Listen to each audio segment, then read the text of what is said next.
You timekeepers, I wasn't going to come in early today. You know what?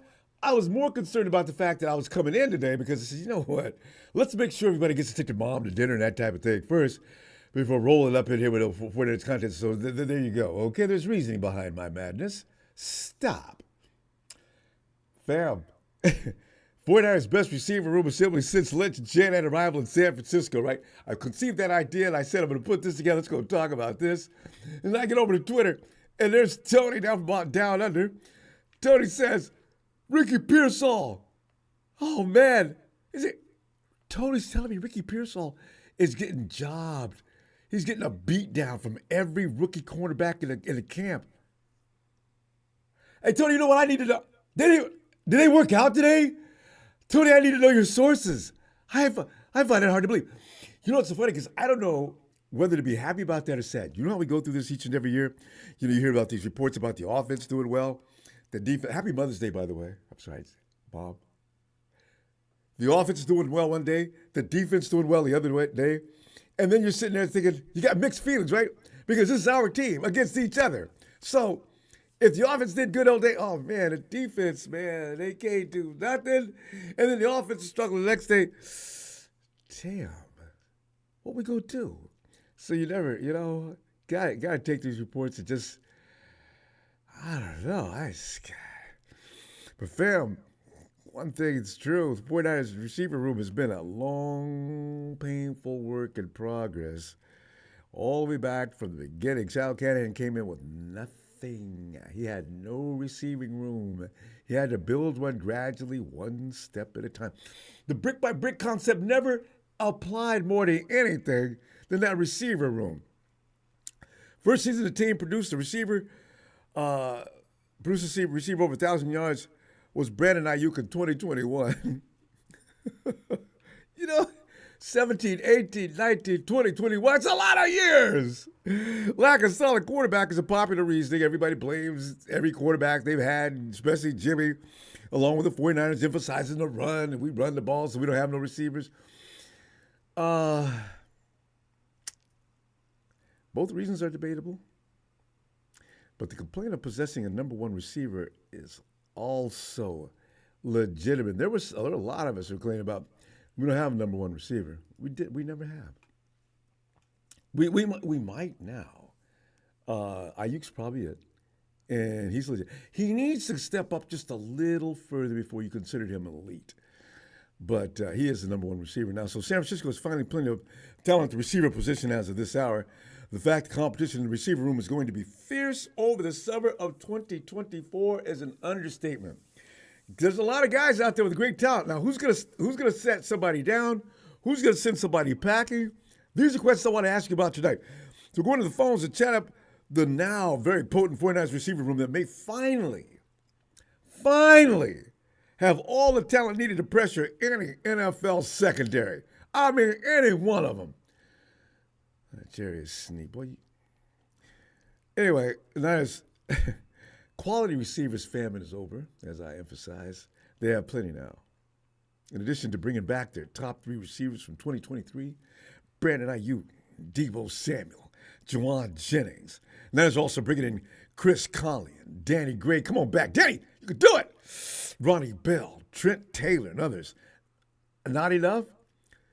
Took that first-round pick that made just everybody mad and drafted Ricky Pearsall out of Florida. Jacob Cowling out of Arizona. What? God, we need offensive line. And signed undrafted rookie free agent Tariq Owens, Missouri State.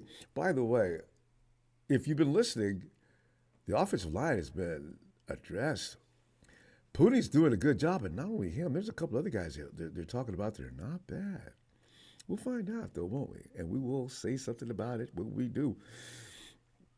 But there's plenty of truth to the NFL Network's Bucky Brooks talking about the Niners reacting to the failure, reacting, should I say, to the failure of the Super Bowl. For years I said, man, these guys can't get open. These guys, every year from 2020, these guys they can't get open. So, L'Jarius Sneed, Trent McDuffie. Dudes brought fire extinguishers on the field to just blow out all the smoke of the 49ers' hot air raid. I mean, especially Legarius got him another job. But, that's Niners addressed the matter and may actually got a little carried away with it, though. But they now have a solid receiving core led by Pro Bowlers and a guy with a knack for picking up first downs, JJ. Oh, by the way, you can ask C.J. Stroud about Ricky Pearsall. That reaction was real. You see, he was all upset. I guess he thought the Texans. He probably talked to D'Amico. Coach, hey, let me holler at you. If you get a chance, you see Ricky Pearsall, I'm telling you right now, Coach, you want him. Get him. Nope. Not away, CJ. Here's the last question. Where does the group rank among the receiver rooms Kyle Shanahan has had in San Francisco? We can't compare this group to Shanahan's pre-49ers wide receiver rooms, though. His Atlanta Falcons teams, Julio Jones, Hall of Fame first ballot. His Texans teams had Andre Johnson. Is Andre already in? These guys were elite. But the Niners 2024 wide receiver group has a chance to be one of best one of Shanahan has had since he came to Santa Clara. Quick review of the dismissal collections. Should I say dismissal? Dismal collections since 2017. It's bad, fam. It's bad. The leading receiver was Marquise Goodwin with 56 catches for 962 yards. Now, he almost got 1,000 yards. But Marquise was good at getting downfield, getting them bombs. Remember that game against the Rams? He had a couple of more, too. But Marquise would get long gains. 2018, the leading receiver was George Kittle, but we're talking about wide receivers. Leader of that group was Kendrick Bourne with 42 catches and less than 500 yards, 487. 2019, 49ers made a midseason trade for Emmanuel Sanders. Bingo. We're on our way to the Super Bowl. But Samuel was the wide receiver leader that year with only 57 catches for 802 yards. Imagine he'd been there the whole season. That would have been the first year for a 1,000-yard receiver, I'm pretty sure. Kittle again led the team that year, but it was the first time Shanahan had a couple of real receivers to complement Kittle and Kendrick and Emmanuel. Sanders had more catches and yards than Samuel in 2019, but only half of those came with the 49ers. He did all his work where, was he in Denver that year? He was coming up from Denver, huh? Yeah, because I think we had to give the Broncos a compensation. But anyway, Aiyuk's rookie season saw him lead the team in receiving with 748 yards on 60 catches. This is in 2020.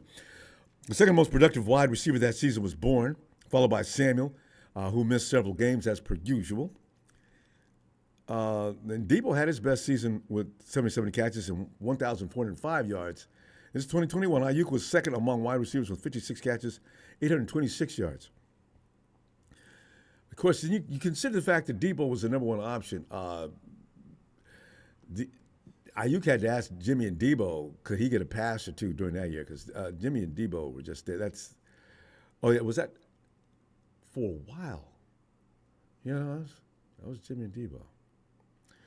The 133 catches for 31 yards was the best season for Shanahan offense in San Francisco up to that point. 2022, Aiyuk, 78 catches, 1,015 yards, the top number in 2022.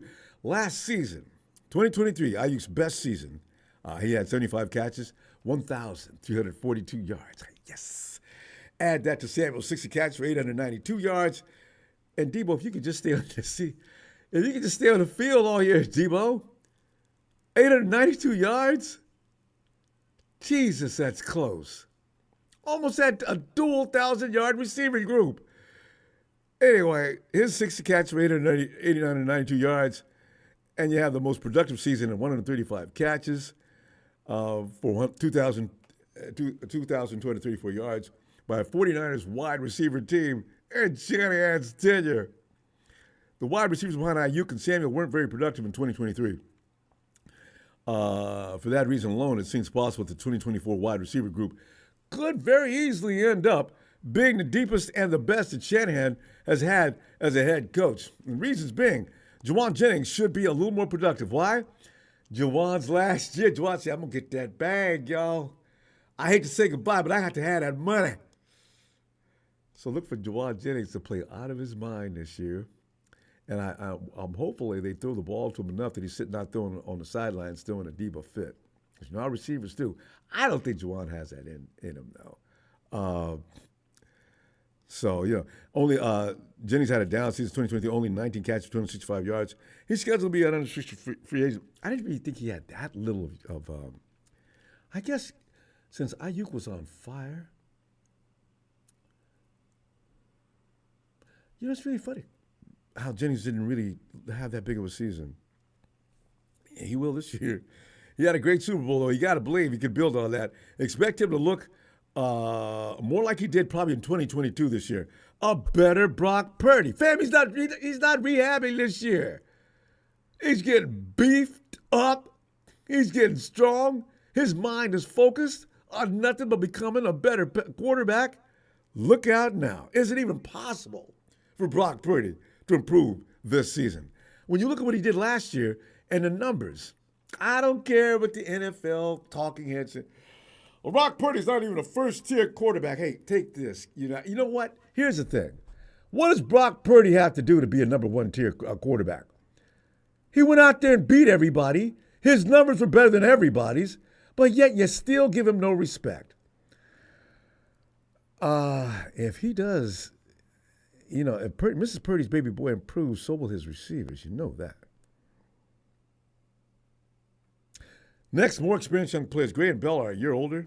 Should be better. Should be. Ricky, stop missing the ball, please. All right. Danny Gray, you know what? It's between you and Cowing. I don't think we can keep both. This is too many receivers. Ronnie B had his moments during the season while Gray never played due to that injury. He's got to come out and do a lot of work this year. But if Danny has got elite speed, he can finally figure things out. He may be an excellent complement to the top three receivers. Because there's going to be how many receivers do you think we're going to keep? First of all, name those, okay? And also an interesting rookie class, as I get to right now. Pearsall and Cowing have a chance to impact this team right now. But Pearsall, dude's an excellent route runner. I don't know about Tony's board. I didn't even know they were running those kind of drills already. But anyway. He's got great hands. Cowing has great game-changing speed, and he's tough.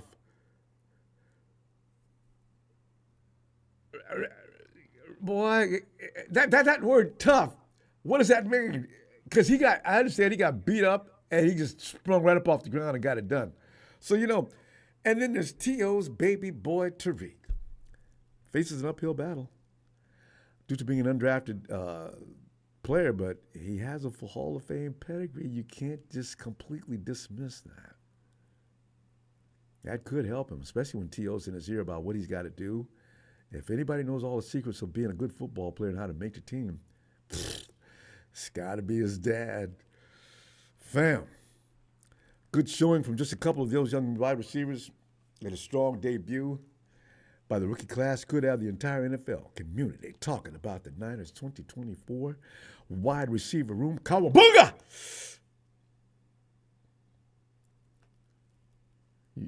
That's the needy. I don't know. I haven't done that in a long time. Ninja Turtles, I was always a huge fan. Fan, but it won't be easy. I'm certainly not saying that. Kyle Shanahan isn't known for trusting rookies, so Pearsall and Cowing may not even get the opportunities needed to make an impact. This is what worries me about Kyle. He's got to get up off of that. I already see Kyle rotating both of them in and out of his infamous doghouse already. Because, what's so funny, though? Because I think Kyle barked at Aiyuk, and Aiyuk, you know how he is. Aiyuk doesn't take anything off of anybody. Fred Warner out there doing him up. Him and Fred out there going at it. He doesn't care who you are. So Kyle probably barked at him, and Aiyuk, boom, back at him, I like that kind of play, though, for that. If you're like Aiyuk, that's a spirit I kind of enjoy.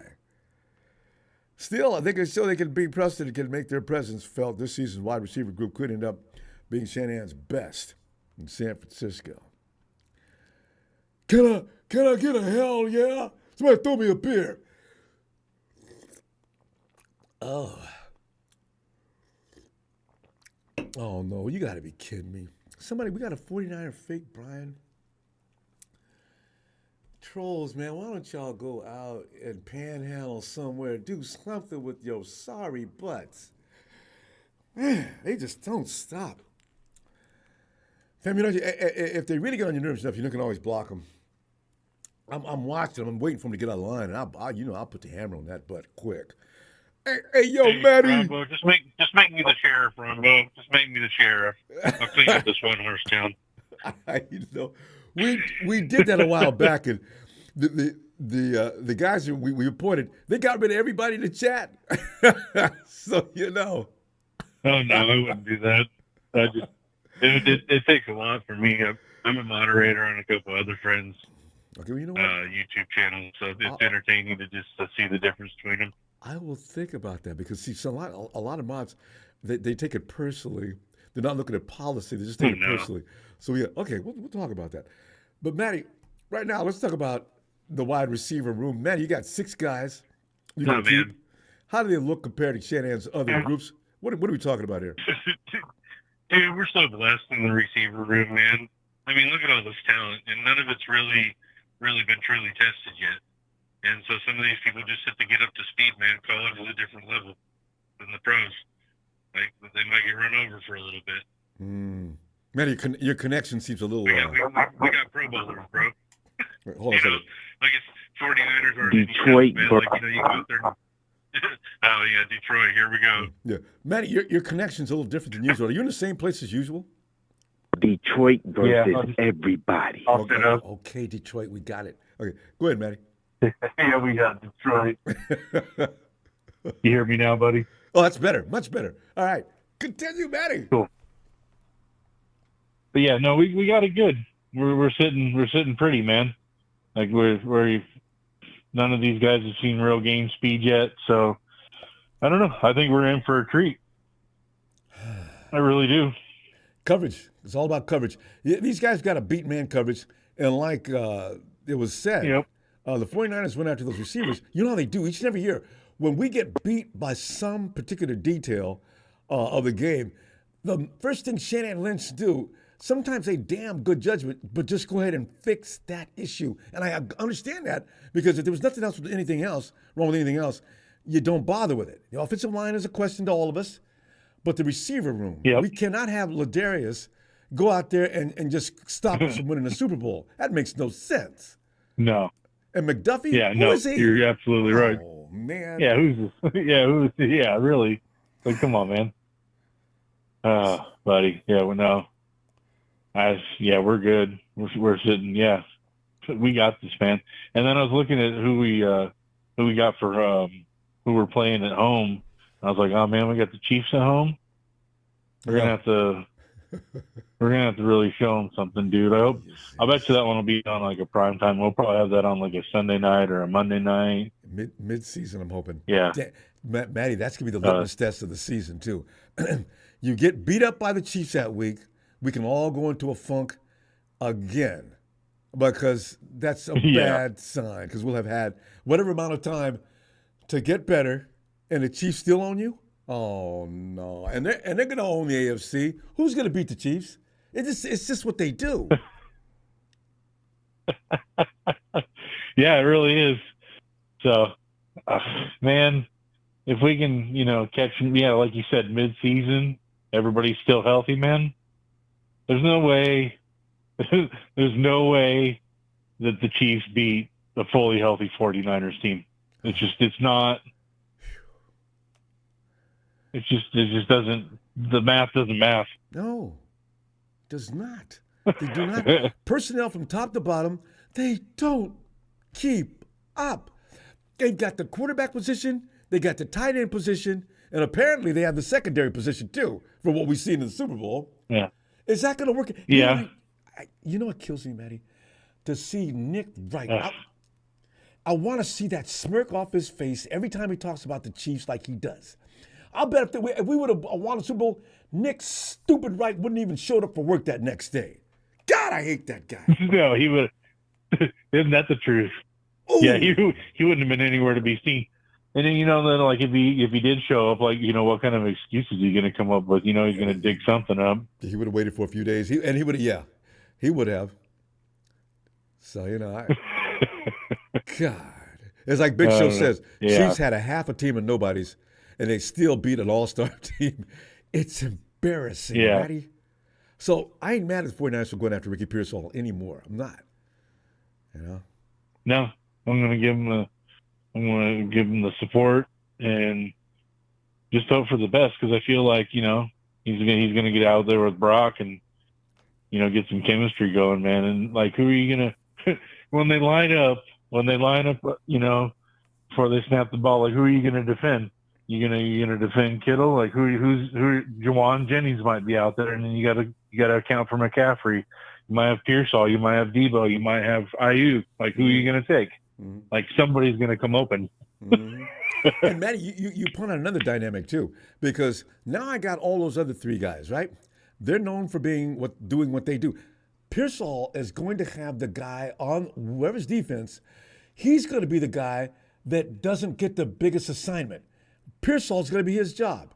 Ricky could mount up all kinds of yards this year until teams try to figure out how to alleviate that issue. Otherwise, the other 49 receivers are going to go buck wild, and Ricky's going to be out there taking on some candy butt that's on the second unit string.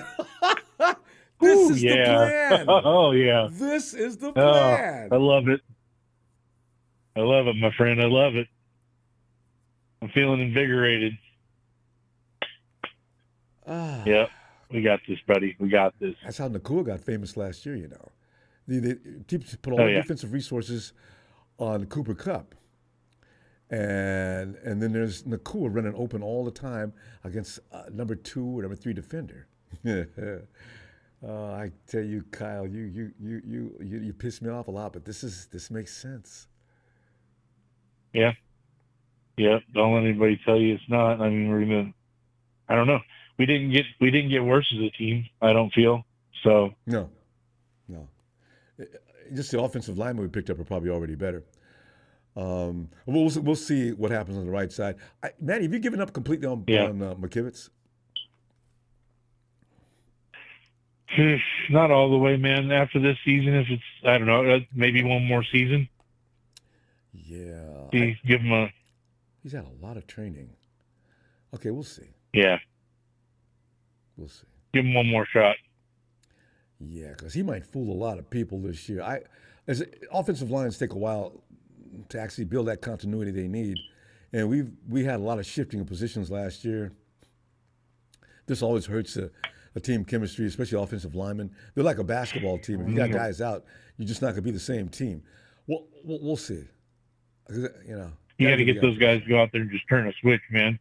Just flip the switch. Just go completely nuts. So trying to defend Brock, you know what I mean? Different level. Especially just flip that switch. Just angry. Just run people over, dude. I mean, you see Trent Williams like grabbing 2 dudes and pushing them like Williams does. Just kills me, dude. Like, and they're so fast. They're just so fast. It's just like, man, you guys are freaks, dude. He is. It's so entertaining. He's like the Incredible Hulk out there, man. Throwing guys around like you see those bar fights in some of those movies. Punch this guy, punch the guy. Give me some butter! That's true. It's fun. That's good stuff, buddy. Oh, yeah. Hey, I'll be back midweek. Yeah, but let's see what develops. All right, buddy. How far are we from the 15th? Yeah. Oh, Matty. Be back at We're close, dude. This week. Hey, the day we do the schedule, I'll be right back. Yeah. 15th. Yes. I'll be back. All right. Yep. All right, Matty. Sounds like a plan, bro. All right, buddy. Have a good night, bud. You too. Night, Matty. Matt for moderator. There you go. I'm thinking all these trolls, he will be in trouble. I got a feeling Matty knows what he's doing with that. All right. Listen, hey, night, Matty. Yo, Aaron. Ronbo.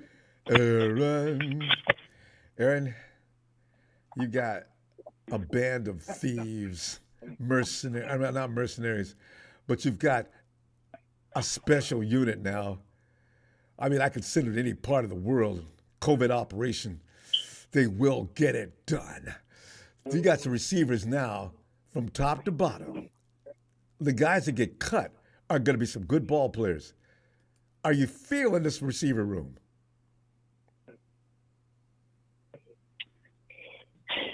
Yeah, as as far as the depth wise, yeah, I feel comfortable because I think we're probably gonna keep like maybe 6 receivers. Minimum. So I think so. I agree. 5 is too little. You can do that with running backs, but you got to have at least 6 receivers. And I'm going to put a yeah, couple on the practice squad. Danny Gray, Ronnie Bell. No, I'm kidding. One of them might make the team. I don't know. yeah, I I think yeah, because you know Debo, yeah, Debo might miss a game or two, so 2 if we're lucky. yeah, so I could definitely see Pearsall getting some burn, to get used to of this offense. Kyle put him in. Notice how Kyle does that. Every now and then you see players on the field. After a play's over, you'll see him trot off the field. Hey, Ricky was in on that play. Kyle will use him to go into block. That's what Kyle does. I'll put you out there now. Listen, your assignment is I want you to block. All right, I'm watching that. I'll be taking notes on that. So they're out there to block, and if you failed, you just got a check mark put next to your name, and Kyle, you may not see him anymore. So but go ahead. Yeah, yeah, I think this wide receiver room is improved as to try to give Brock Purdy more weapons. Effective weapons. He's already had plenty, but some of them weren't effective. Debo getting covered. Oh yeah. Legarius took you completely out of the Super Bowl. But yeah. But yeah, so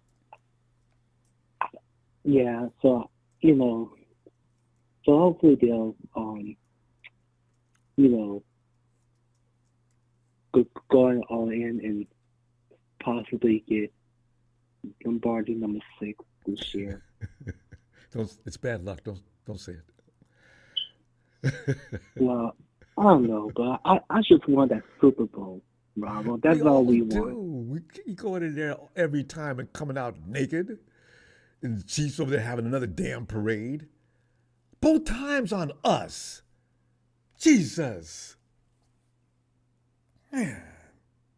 Yeah, I don't know. And we should have won both of them. Oh. Had it. Gave it up in the fourth quarter. Yeah. And in this case, overtime.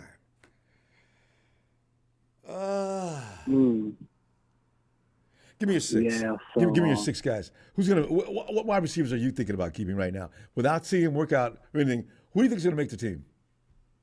And you know what? You pretty much only got 2 guys from the old squad after you say Debo. Aiyuk, of course. Debo and Aiyuk are not going anywhere. Juwan Jennings is not going anywhere. Ricky Pearsall and Cowing aren't going anywhere. You know what? That leaves you only. You got 2 guys. One of them go to the practice squad. Who they gonna be? So one is Jacob Collins. Who? And who? No, I said Jacob Collins. Okay, no, don't count Cowing. He just got drafted. He's not going anywhere. So it's already established. Okay. We got 3. You got the 3: Juwan, Debo, and Aiyuk, Cowing, and Pearsall. That's a lock. No. Now you get 2, and have them battle it out. Which 2 guys are going to be battling it out to stay on to make this team? Because those 5 guys are not going anywhere. Yeah, I got Ronnie Bell and Don't forget about Conley. I forgot about him. Everybody I think does. Boy, it's smooth. yeah, I think Ronnie Bell and Chris Conley probably gonna battle out, but I just think Danny Gray is out of the door because he's been injured. He could be on the practice squad, and no need to worry about him getting picked off the practice squad. Danny Gray is about a year or so out of this league unless he can dramatically demonstrate that he belongs in the NFL. He's got the speed, but a lot of guys have speed. Cowing has speed, which is one of the reasons why Danny's now expendable. He's had 2 years to do Yeah, something. You can't get hurt in preseason and never come back again. That shows you have no durability whatsoever. Unless Kyle was jiving us and there was nothing wrong with him, Kyle just didn't want him out there. So yeah, that could be that, but yeah, and also, I thought the NFL schedule was supposed to come out like last 15th. Thursday, 15th. but 15th, I think. okay, yeah. So hopefully we don't go to Buffalo in late December because it'd be snowing in Buffalo. I'm looking for it. Remember last year what they did to us? They had the 49ers on the road. We were like the Globetrotters. They had us in the airplane every chance they got. Low down, dirty, stinking dogs who made that schedule. They did that on purpose. So I'm looking forward to being in Buffalo with snowdrifts 10 feet in the air and asking the 49ers to come out and help them shovel that snow like they did last year when they asked volunteers around the city of Buffalo to help them come and clean the stadium out. Oh, I've never heard of that before. Build a facility, Buffalo. They said it won't be done for another couple of years or something like that. But anyway. Yeah, So I'm already expecting that. Buffalo and in Green Bay. yeah. Well, at least Green Bay's. Oh yeah, that's right. They're outside, but they got a heated field. There's no snow everywhere. It's okay. It's still cold as hell, but I don't want. But yeah, we'll see. Aaron, let me. I'll see you on schedule day coming up here in the next 2-3 days. All right, Ronbo. All right. Appreciate talking to you. Now you, Aaron. I always wait for you, man. I'm telling you right now. You have a great night. See you on the 15th. You too, fam. Thanks, fam. All right, fam. Night. Area code 469. Good night, Aaron. 469 area code. Come on in. What's going on, Ronbo? What's going on, everybody? Hey, Doing that. Hey, what's your name, fam?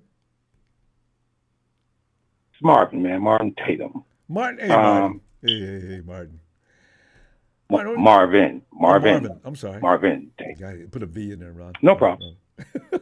Just had a couple of, first of all, I want to say this. I listen to you all the time. This is my first time getting through to you. Been wanting to speak with you guys. Oh, thanks, Marvin. I'm if you look at my profile, which you can't see it, my profile name is Marvin's Perspective from the Other Side, which means I chat in on a lot of things. All right. And I want to give kudos. I want to give kudos to the San Francisco 49ers. Okay. Guys, right on the cusp. Right on the cusp. A call here, a call there, and you cross the river. But can't get discouraged. I know it's hard. It's hard. It's painful. I feel But I'm like here the to say Celtics. I don't know how they feel too. Celtics I and know. 49ers. We're on the Oh, same come on page. now, man. Yeah, but come on now. Now the Celtics, as many championships as they won, they have no reason to be upset about losing one. But the thing is, for how many years have they kept getting dismissed? And they lost to Cleveland the other day. But that's neither here nor there. Go ahead. I was just making that point about losing when you should not be. I can say that's true, Rumble. You're right. But sometimes it takes adversity to get you to the top. Now, in the 49ers case, to lose 2 NFC championship games and then lose in overtime in the Super Bowl. That's kind of tough to swallow. It's painful. That's kind of tough to swallow. I do have a question for you guys, though, for you, Rumble. Okay. How's your salary cap? It's real thin. I mean, they're a few days from actually applying for a loan. I mean, it looks real bad. That's a great take. I like that. The reason I was asking that is because usually when you get a team that's so successful, so long, spend all your money. The money kind of runs up. The money kind of runs up, and then you have to make a change. Yeah. Bringing in young players is going to be the answer to that. We all know that. But I did want to say this, guys. To your head low from losing to Kansas City, you should not do. Kansas City, hey man, these guys they battle tested. I got respect. I know we all sick of them. Don't get me wrong, we all sick of them. But hey, you got to give props where props is due. But the thing is, Marvin, they can beat you without even being complete. That's frightening. That's right. They didn't have a complete team. Well, and that's but Rumble, where does that come from? Well coached teams, right? Yeah. You know that if anybody knows that, and all the listeners need to know that. When you're coached well, is next man up and get the job done. There's no crying in baseball. There's no crying in any sport. I always say this to a lot of people. At the end of the year, in every major sport, there's only one city that's going to be happy. So if yours is not that city, don't hold your head down because there's a whole lot of other people that feel just like you. Now, I always say this too. I do not want to be in the championship, meaning Super Bowl, World Series, or NBA championship, and lose. It hurts a little more. It really does.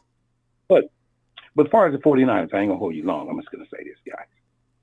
Look at your position players on both sides of the ball. A+.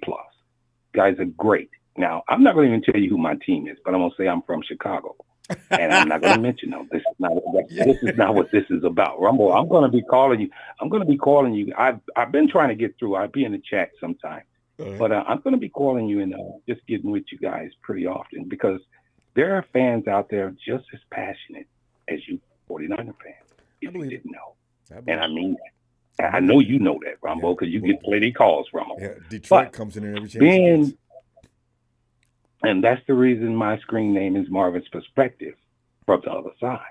I'm not here to throw shade. I'm just here to give perspective. And I give props where props is due, including this NBA playoffs that's going on because I do a lot of podcasts in New York, Philly, and this and that.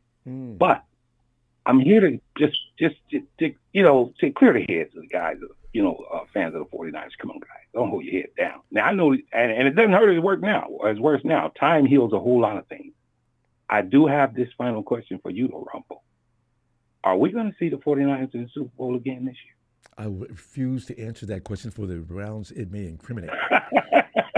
You know what, Marvin? Here's the thing. I've said that the first year we went to the Super Bowl, I told everybody, stop it. We don't have the maturity. Okay, we made it anyway. And now I'm on the wagon with everybody else. I said the next couple of years after that, I said, you know what? They got a right to go to the Super Bowl now. They're ready. And we went in there and laid an egg. Well, Rumble, wait. Let me stop. Are you telling me you felt that you guys laid an egg in this past year's Super Bowl? Because I don't think you did. In several different ways. You took them to overtime. We fumbled the ball, and there were mistakes made. And there's always mistakes made in every athletic contest. Yeah. I understand that. But why do we have to make that key mistake exactly at the right time to help the other team, give them that advantage? I just don't understand how in the world are the football gods always looking upon the 49ers? Not this year, Niners. No. Why? They worked hard for that. They were ready to go. Yeah, I can feel you. But here's the deal. You know this from your experience, Rumble. When you make mistakes against top-notch teams, they take advantage of it. Every time. Your team did it all year. Come on now, Rumble. You know it. You know it. We did. If you won a game in the NFL in the regular season and you were close and they made a mistake, the 49ers jumped all over it. You know they did. Absolutely. You know they did. That's the way it works. It's the honest to God truth. When you play against top-notch teams that are very well coached, you cannot make those mistakes. And to me, I watched the Super Bowl, and it was up and down. I mean, it was just back and forth. It was a heavyweight bout. I didn't see the 49ers, how do I put it? I didn't see them kind of waver. I just seen the Kansas City coaching staff make better calls. Now, it could be referee calls. It could be a lot of things that contribute to that. But there are things that you have to do as a team to win the game so the other team can have no way of winning. Exactly. When you go in overtime, this quarterback for Kansas City is Joe Montana. Oh. He's that Indy. He's Brady. He's all of that in a nutshell. You cannot even let him touch the ball. You cannot even let him touch it. You have to say, no, these guys are not getting the ball, period. Because if you give him the ball, how many times have Brady did it? Oh, man, I don't even want to mention it. But and Marvin, I'm going to say this. Kudos to all of you guys, Ronbo. You do a great job. Now, I did want to say this, though, Ronbo. Thanks, Marvin. Because I have watched a couple of your shows when you were, at the beginning of the game, you were on a super high, and which you always are. And at the end of the game... This is going crying. Listen, guys, I'm a very emotional guy about the 49ers. Bravo, this is all in fun and games. You know that. And us as fans, true. Yeah, us as fans, we in our heart, we are on that field with our team, guys. Absolutely. And everybody feeling every listening, snap. and I know you know what I mean when I say, because I'm from Chicago, and when the Cubs won the damn World Series, I still get chills. But I'm going to say this. Yeah. I'm serious, guys. It's that deep, and it's that deep with your fans and you guys too. I know, I see it, I feel it. I even heard, some of the callers come in and had to shed a couple of tears. No problem, hubble bubble. Listen, get it out. But I want to end with this, Ronbo. And next time I call, I want to answer from you. I'm not demanding anything, but I would like an answer from you. Or if anybody in the chat feels it, I'm pretty sure most people are going to say, 49ers Super Bowl win, or do they get there again and stumble? There you go. No. I've already answered that question. I'm afraid to say anything. I'm a man who does believe in jinxes. I'm the guy that puts his socks on backwards before he used to go into ball games. Wow. Wow. There's every superstition known to man. I've actually done it. I've got a certain thing that I eat before I used to play and that type of thing. So if these things, something goes wrong with the biorhythms, if you distort or change things, so it's going to happen this year, Marvin. Right. Maybe we'll see, Marvin. Yes, and also, we all want to remember this, guys. Injuries are a part of the game, especially football. We know. Marvin, it's been a pleasure. Come on, Ronbo. Yeah, I do. Yes, hey man, I'll be calling back. Thanks for taking my call. Looking forward to it. All right, Marvin, appreciate it, fam. All right. Well, Marvin's not fat, but he will be. In a way, I like it. All right. Have a great night. Bye, Marvin. Yeah, the Yankees, Celtics, the Lakers. These franchises are expected to win. The Dallas Cowboys, the Steelers. There are certain teams that cannot continue to fail year after year to year. That's why these trolls are in here, because they don't have anything to do besides mess with the teams above them. You think about that for a minute. Be a Rams fan, be a Hawks fan. Even Detroit. What do they have that they'll never catch up in any of their lifetimes? They'll never see the glory we've seen as a 49er fan. I know young 49er fans are saying, I haven't seen it yet. But the thing is, it is a part of the 49er history. These people that are giving us grief, they don't have anything else to do but take shots at the top. That's what I'm saying. And that's what it's going to have to be. And that's one of the things we got to deal with. So, hey, Eric. We just make a lot of cars in Detroit. That's pretty much all we're worth. I know. But it's funny, If we were the Panthers or some other team like that, we wouldn't talk to these people. That's what I'm saying. That's why there's other teams, there's expectations, and there's other teams that if they don't get it done, here come the comedians. Cracks me up. And this is personal life on the street and everything else. Eric. Yeah, bud. Eric, come on in, Eric. I'm talking about Eric, and here's a Hawks fan. Eric, I'm saying that not including you. There's a lot of Hawks fans that are good people. There's a lot of Rams fans who I are know. actually nice people. I've seen them on Twitter. But there's a bar, and I imagine there's a lot of 49er fans that can fit the description of an a-hole too. I don't know where they go, but you know, it's a problem. But anyway, Eric, come on in. Yeah, but how you doing?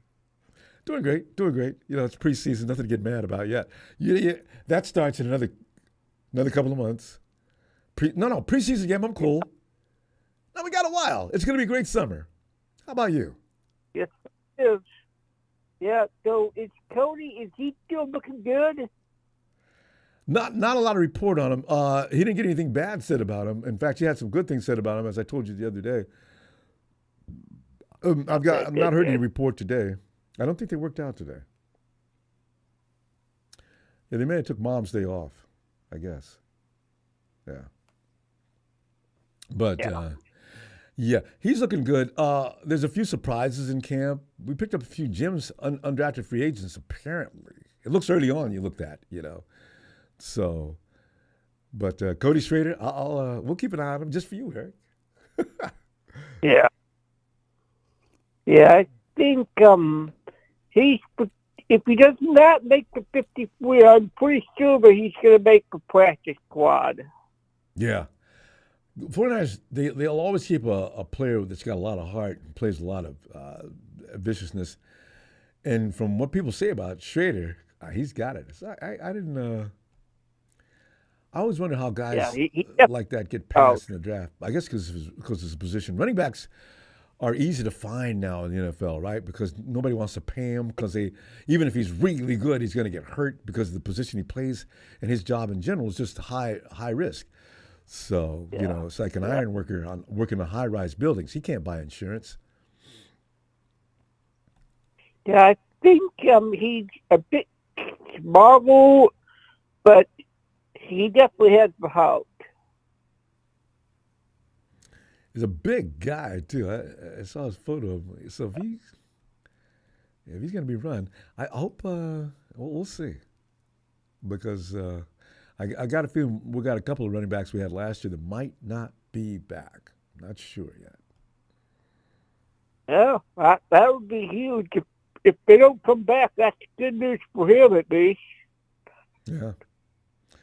Because if he blocks, and he looks like he's built pretty solid there. He doesn't look like he'd have a problem blocking, and it might be the why the 49ers made sure to bring him into camp too. So yeah. The thing I love about this channel is that even if you're a fan of another team, you're still welcome here. You're a fan of another team, you're still welcome. I'm sorry, I missed that last part, Rick. Eric. You're still welcome, even if you're a fan of another team on this channel. You still welcome everybody with open arms. Not everybody, Eric. My chat crew is constantly busy with people that are just pretty much bad home raising and impolite. But guys like you and Marvin, the Cowboy fan that comes in every now and then, there's some folks out there we don't have a problem with, you know. But there's more that we do have a problem with. So you know what though, we shouldn't take them seriously to the point. I don't think about them after I leave the show, so it's okay. It's just when they're here. It's like, you know how you see insects or something flying into your house, and the first thing you think on your mind, I got to get him out of here. I got to kill it before it has a family in here. That's what we weren't able to do early on. So. Yep. So, what day do you have shows again? I'm sorry. Do we have what again? Shows? Is it Wednesday, Friday? Oh, yeah. This time of year, it pretty fluctuates. It depends on what's going on, especially this part of the season where there's not a lot going on. Because during the regular season, it's always Sunday, Monday, and midweek, because we want to hear what Kyle Shanahan has to say. Kyle Shanahan's famous media conferences are just, they should be paid for. Kyle gets up there and he wears his moods are on his sleeve, right? He tries to talk around it, but Kyle always, the cap is usually, when we had a bad game, the cap is down around here. All right, go ahead. Kyle, in the third quarter, you pulled Jawan Jennings on a play where he may have gotten something done that was a little different than what you asked him to do. What was your thinking on that? Well, if I had it to do it again, I'd do the same play. That wasn't what was the problem with that play. All right, next question. Oh. Yeah. You know, Shanahan is, get the whole tape on Shanahan. You know, he's a good coach. So, yeah, we got to find out what he's going to say, and other players as well. Yeah. I think, like, the Super Bowl, that was a great game, but the biggest surprise for me, I mean, the whole coin toss fiasco, that was just crazy. Another Kyle Shanahan fun media conference. He says he still thought he did the right thing. No, Kyle, everybody's not wrong and you're right. God. He's a great coach, but every now and then he has brain farts. But every coach does. Yep. Yeah. It's the fear of Mahomes, though, Eric. I don't think Kyle wanted to see Mahomes get the ball. I think the way he was thinking is, if we can get in a touchdown, then pretty much the game might be over. If they get the ball first and they score a touchdown, and chances are with Patrick Mahomes, he's a very frightening quarterback to most teams. You don't want him to get the ball. Yeah. Yeah. Yeah. I understand the fear. I don't appreciate it, but I understand it. Yeah. And so, it's going to be a fun season, I think. Of course, the toughest games on the schedule are going to be the Niners, because especially with the Niners, those are games where you pretty much have to throw the records out the window, because it's like just a big rivalry game. Always will be now. Yeah.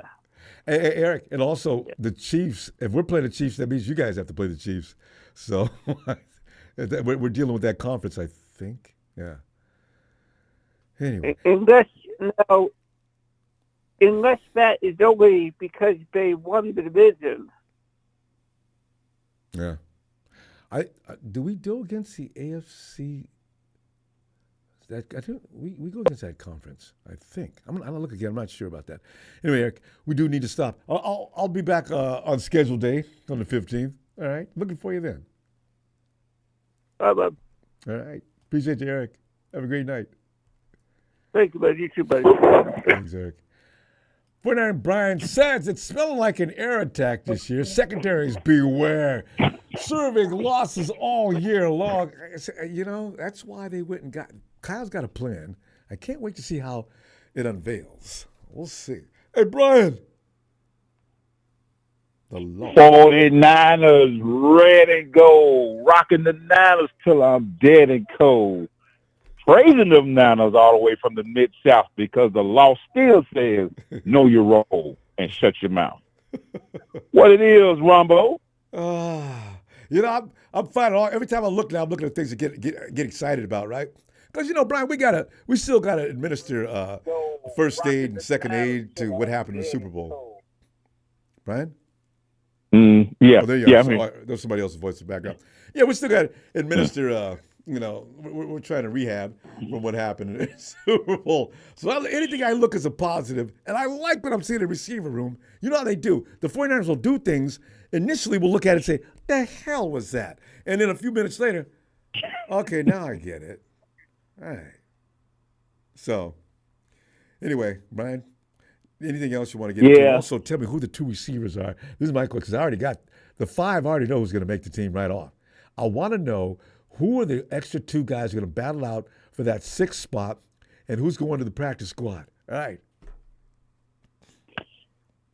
Oh, well, I'm going to start from the bottom and work my way up. I think let's start with the prodigy.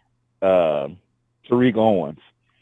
I think it's either way with him. I don't think they just cut him outright. I don't think they just let him go outright. I think he's gonna I think he's gonna sneak up in there. You know, if he got that mentality like his dad, like his Hall of Fame dad does. Yeah. I think at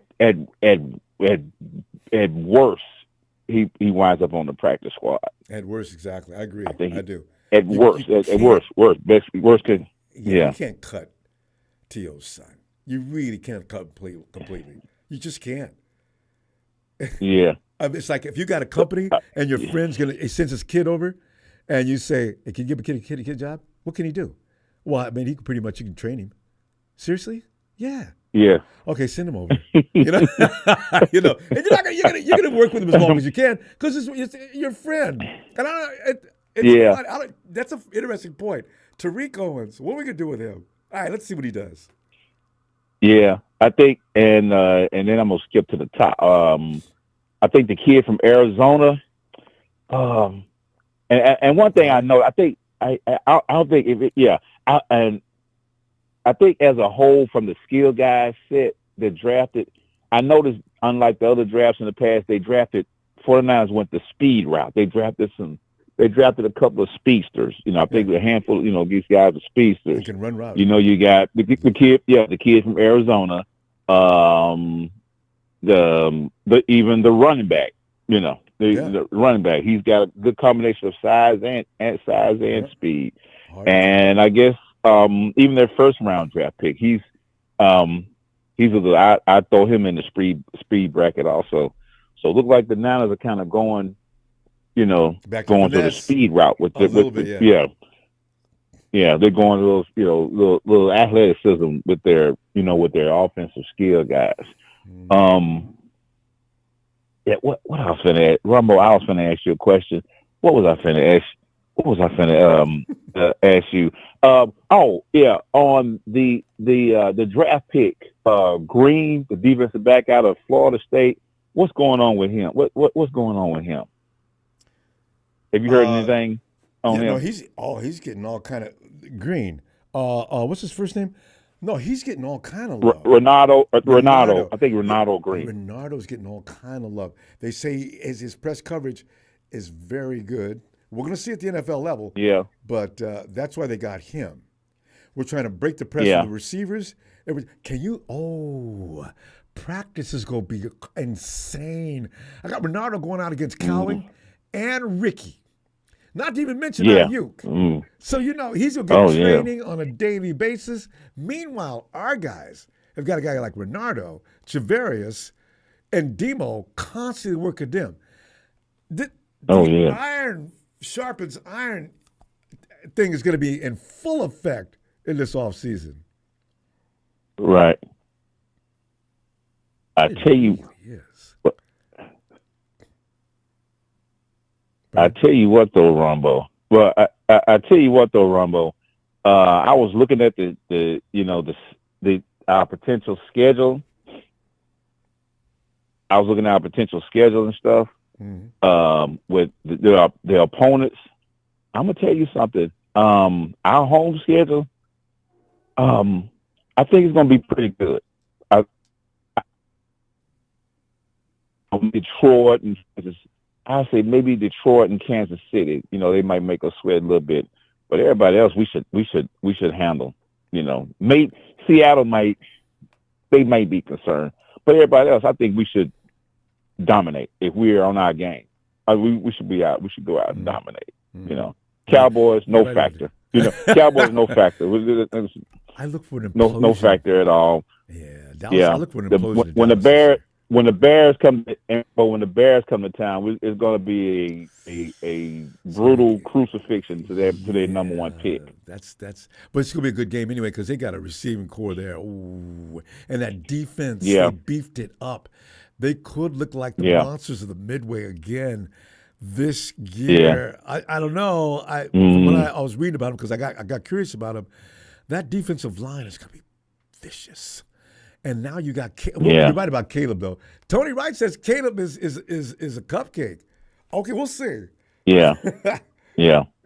We'll definitely see. Then of course the Jets, is Aaron Rodgers. Well, we got the book on Aaron Rodgers. I mean, I know. He's got a lot of help over there. Ooh.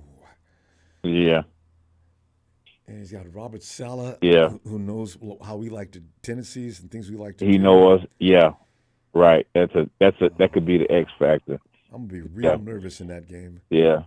Now, Now, away schedule, I'm kind of concerned with Buffalo.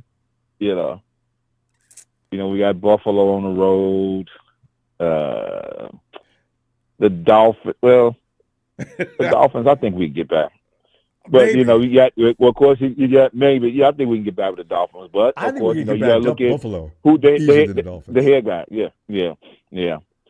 Now, Ronbo, let me ask you something. How did we wind up playing Minnesota again on the road?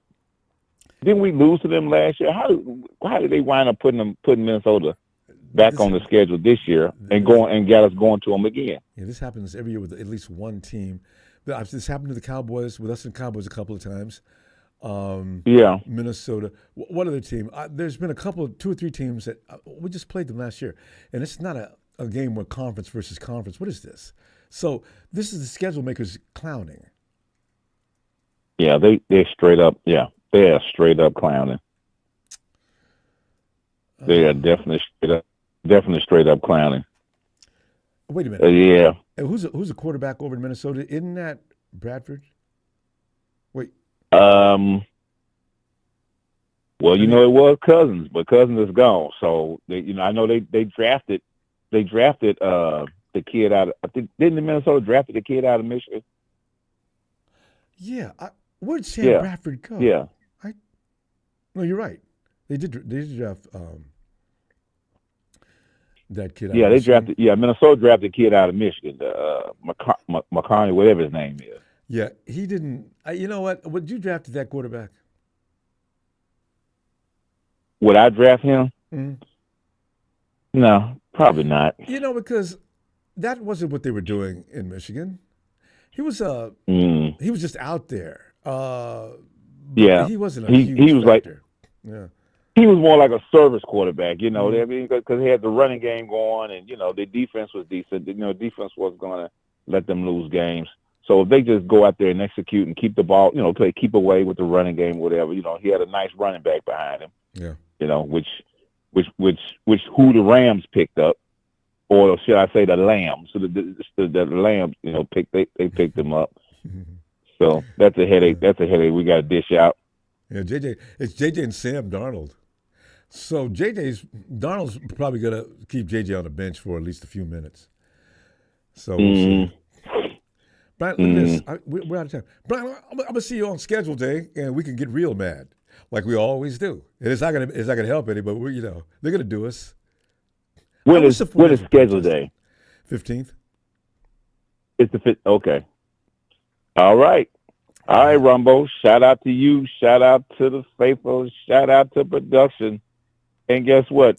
And to the mothers all over the world, the law is out. Yeah, that's what I'm talking about. All right. All right, Ronbo. Great, Brian. Have a great night. All right. Yeah. And yo, Steven. What's up, Ronbo? Well, how you gonna call Jake Booty, man? Okay. It's Steven, come on in, man. I'm looking at the receiver room, and man, I love it. I love having an abundance. I mean, a plethora. I mean, we got so many receivers now, and a lot of them are talented. In fact, Steven, you can address this matter all you want, any direction you want, but give me your two guys that are going to make the team, and who's going to the practice squad. How many receivers we going to keep on the practice squad? Because I don't see Conley getting cut. And he might because he's older. I don't see Conley getting cut. But that's the only reason. I think what's happening is, well, here's the thing. I don't see Conley getting cut because he's kind of like JJ. He's a third down conversion, red zone threat kind of guy. The fact that we picked him up was kind of crazy. If anyone I see going. You said the fact that we picked up who? Tariq? Oh, I was surprised that we picked up Conley, and no one really were like, oh my God, because Conley is a red zone threat. He may be old, but he can get open, and he's got sticky hands. Yeah. So, what was it? if anything, I think it's going to be. I think Cowling is going to make the squad for sure. Yeah, no, they just drafted him, and they drafted him in the third round. He's a lock. Him and Ricky are not going to get cut. I don't know who's going to go on the practice squad coming from a receiving room, only because, I mean, I'm going to go ahead and be a hater and just say Debo. That's your wishful thinking, Steven. Debo's not getting cut. You know what? He was not getting cut. What's happening? He's going to the practice squad. Oh, you know how much money they'd owe him, and you can't put him practice. Jake would have a fit. I mean, not Jake, but the owner would have a fit. You know? Yeah. Can you see it now? Yeah, it's me, John. Yeah, John, what do you need?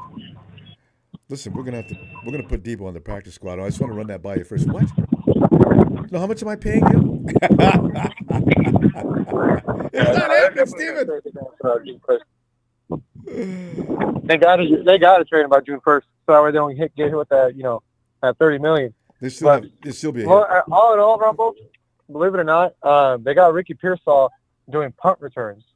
So probably early on for sure. Yeah, just in case they'll probably use him as like a punt returner and see what he can do. Because the man's fast. He's fast. If you watch any of his college highlights, if he gets the ball, he's gone. Yeah. He is cutting through a lot of people. So,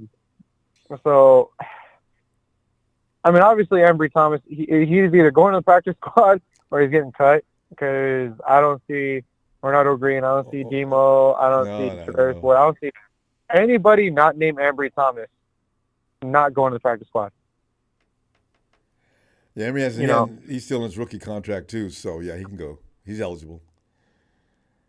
Is he eligible though? But hey, you know what? Is he eligible to go to the practice? They don't have that eligibility rule anymore, do they?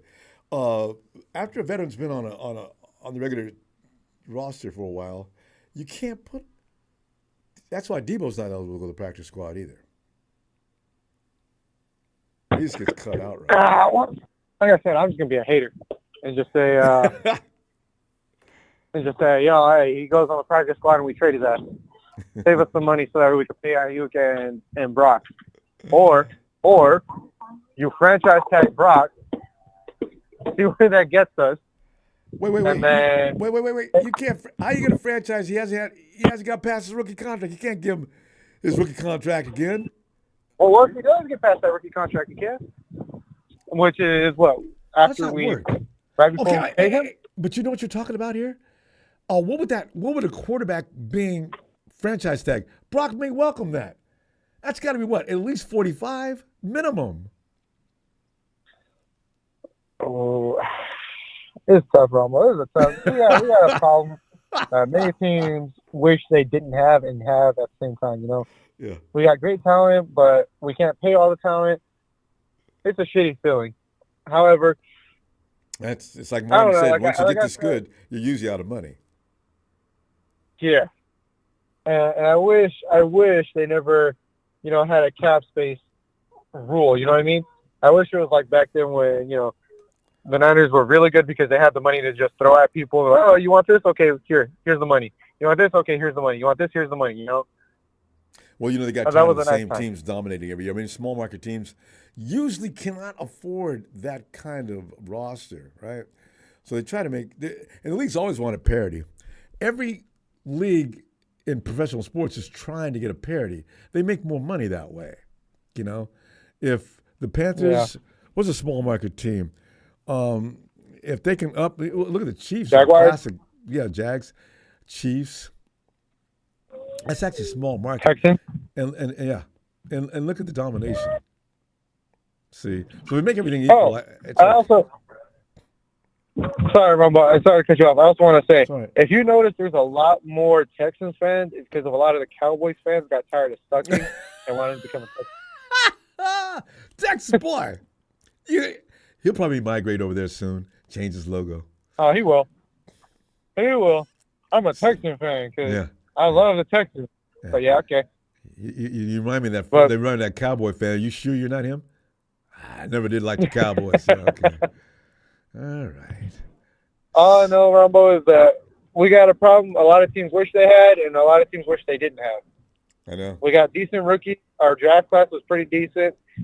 We got amazing veteran talent, but we don't have the money unless we win a Super Bowl. Yeah. Well, if you're winning, that's just going to have to be a part of what the problem is. I mean, a lot of teams were reducing salary and got rid of some blue chip players. Well, it actually happened to us a while back, right? 2-3 seasons ago. So it's just the way it is. Let Jimmy Ward walk. DeForest Buckner got traded. All of our good people left, and it sucks. It's not going to stop. Some of our best running backs left too. Jerick McKinnon, Raheem Mostert. Yeah, the list goes on. Yeah, it's going to be interesting to see what happens next year. Because Stephen, I already thought about it. I said, if we win the Super Bowl this year, it's going to be an exodus. Because the 49ers are going to say, well, we achieved that milestone. Let's go ahead and see if we can stack up some money and run this thing back and see if we can do it a little faster this time, since we know what we're doing now. And Lynch and Shanahan, them dudes, I like them, but they're kind of frightening. Yeah. His thought process is a little strange. It's almost ass backwards, but in his way, somehow he achieves results. The only thing he hasn't achieved yet is a chip, and that's all we really need. And that's all he needs to cement himself as like, oh, yeah, look, I'm not an idiot. Yeah. Like, I can do this. No, his legacy is not going to be complete. Shanahan can be as good as he wants to. I think his ranking is in the top 10 of coaches, active coaches. He's in the top 5, I think. Just barely, I think, but he is. So all of that is okay, but you don't have a trophy, Kyle. So he's got to get that done. Yeah, he's got to get that under his belt. Otherwise, he will just be another good coach that could. Yeah, just another average ass coach. Oh yeah, you got a winning regular season record, but that's it. That's all you got. Yeah. You got. Oh yeah, you made it to the postseason. You made it to 2 Super Bowls. No, 3 Super Bowls. My bad. Mm-hmm. But that's all you got. You've got all these titles prior to the Super Bowl. Mm-hmm. That's why it's so important. Just don't trip and fall when that window's open. You got to get it done. Now we got people going to leave next year. This team looks pretty solid, but it's going to get a little diluted next season. That's why they're bringing in young talents that they know will be a short window of training, so they can get them on the field as soon as possible. It's a tough thing to run an NFL team. Stephen, you and I and others who ridicule these people, we would be up there sweating bullets. I can see myself down to about 15 pounds, right? I said, okay, what am I going to do now? Jesus. Get blah, blah, blah on the phone. Let me see if I can strike a deal up with him. Jesus Christ, we're in trouble. Next season, we go 1-16. That's enough to kill a man. Yeah, wow. That's enough to end an entire career for a coach. And I mean an entire career after an NFL career. Because if you look at the Jags before they had, what's his name? Not Raheem Morris, but whoever is their interim coach right now. When they had that guy from college, what the hell is his name?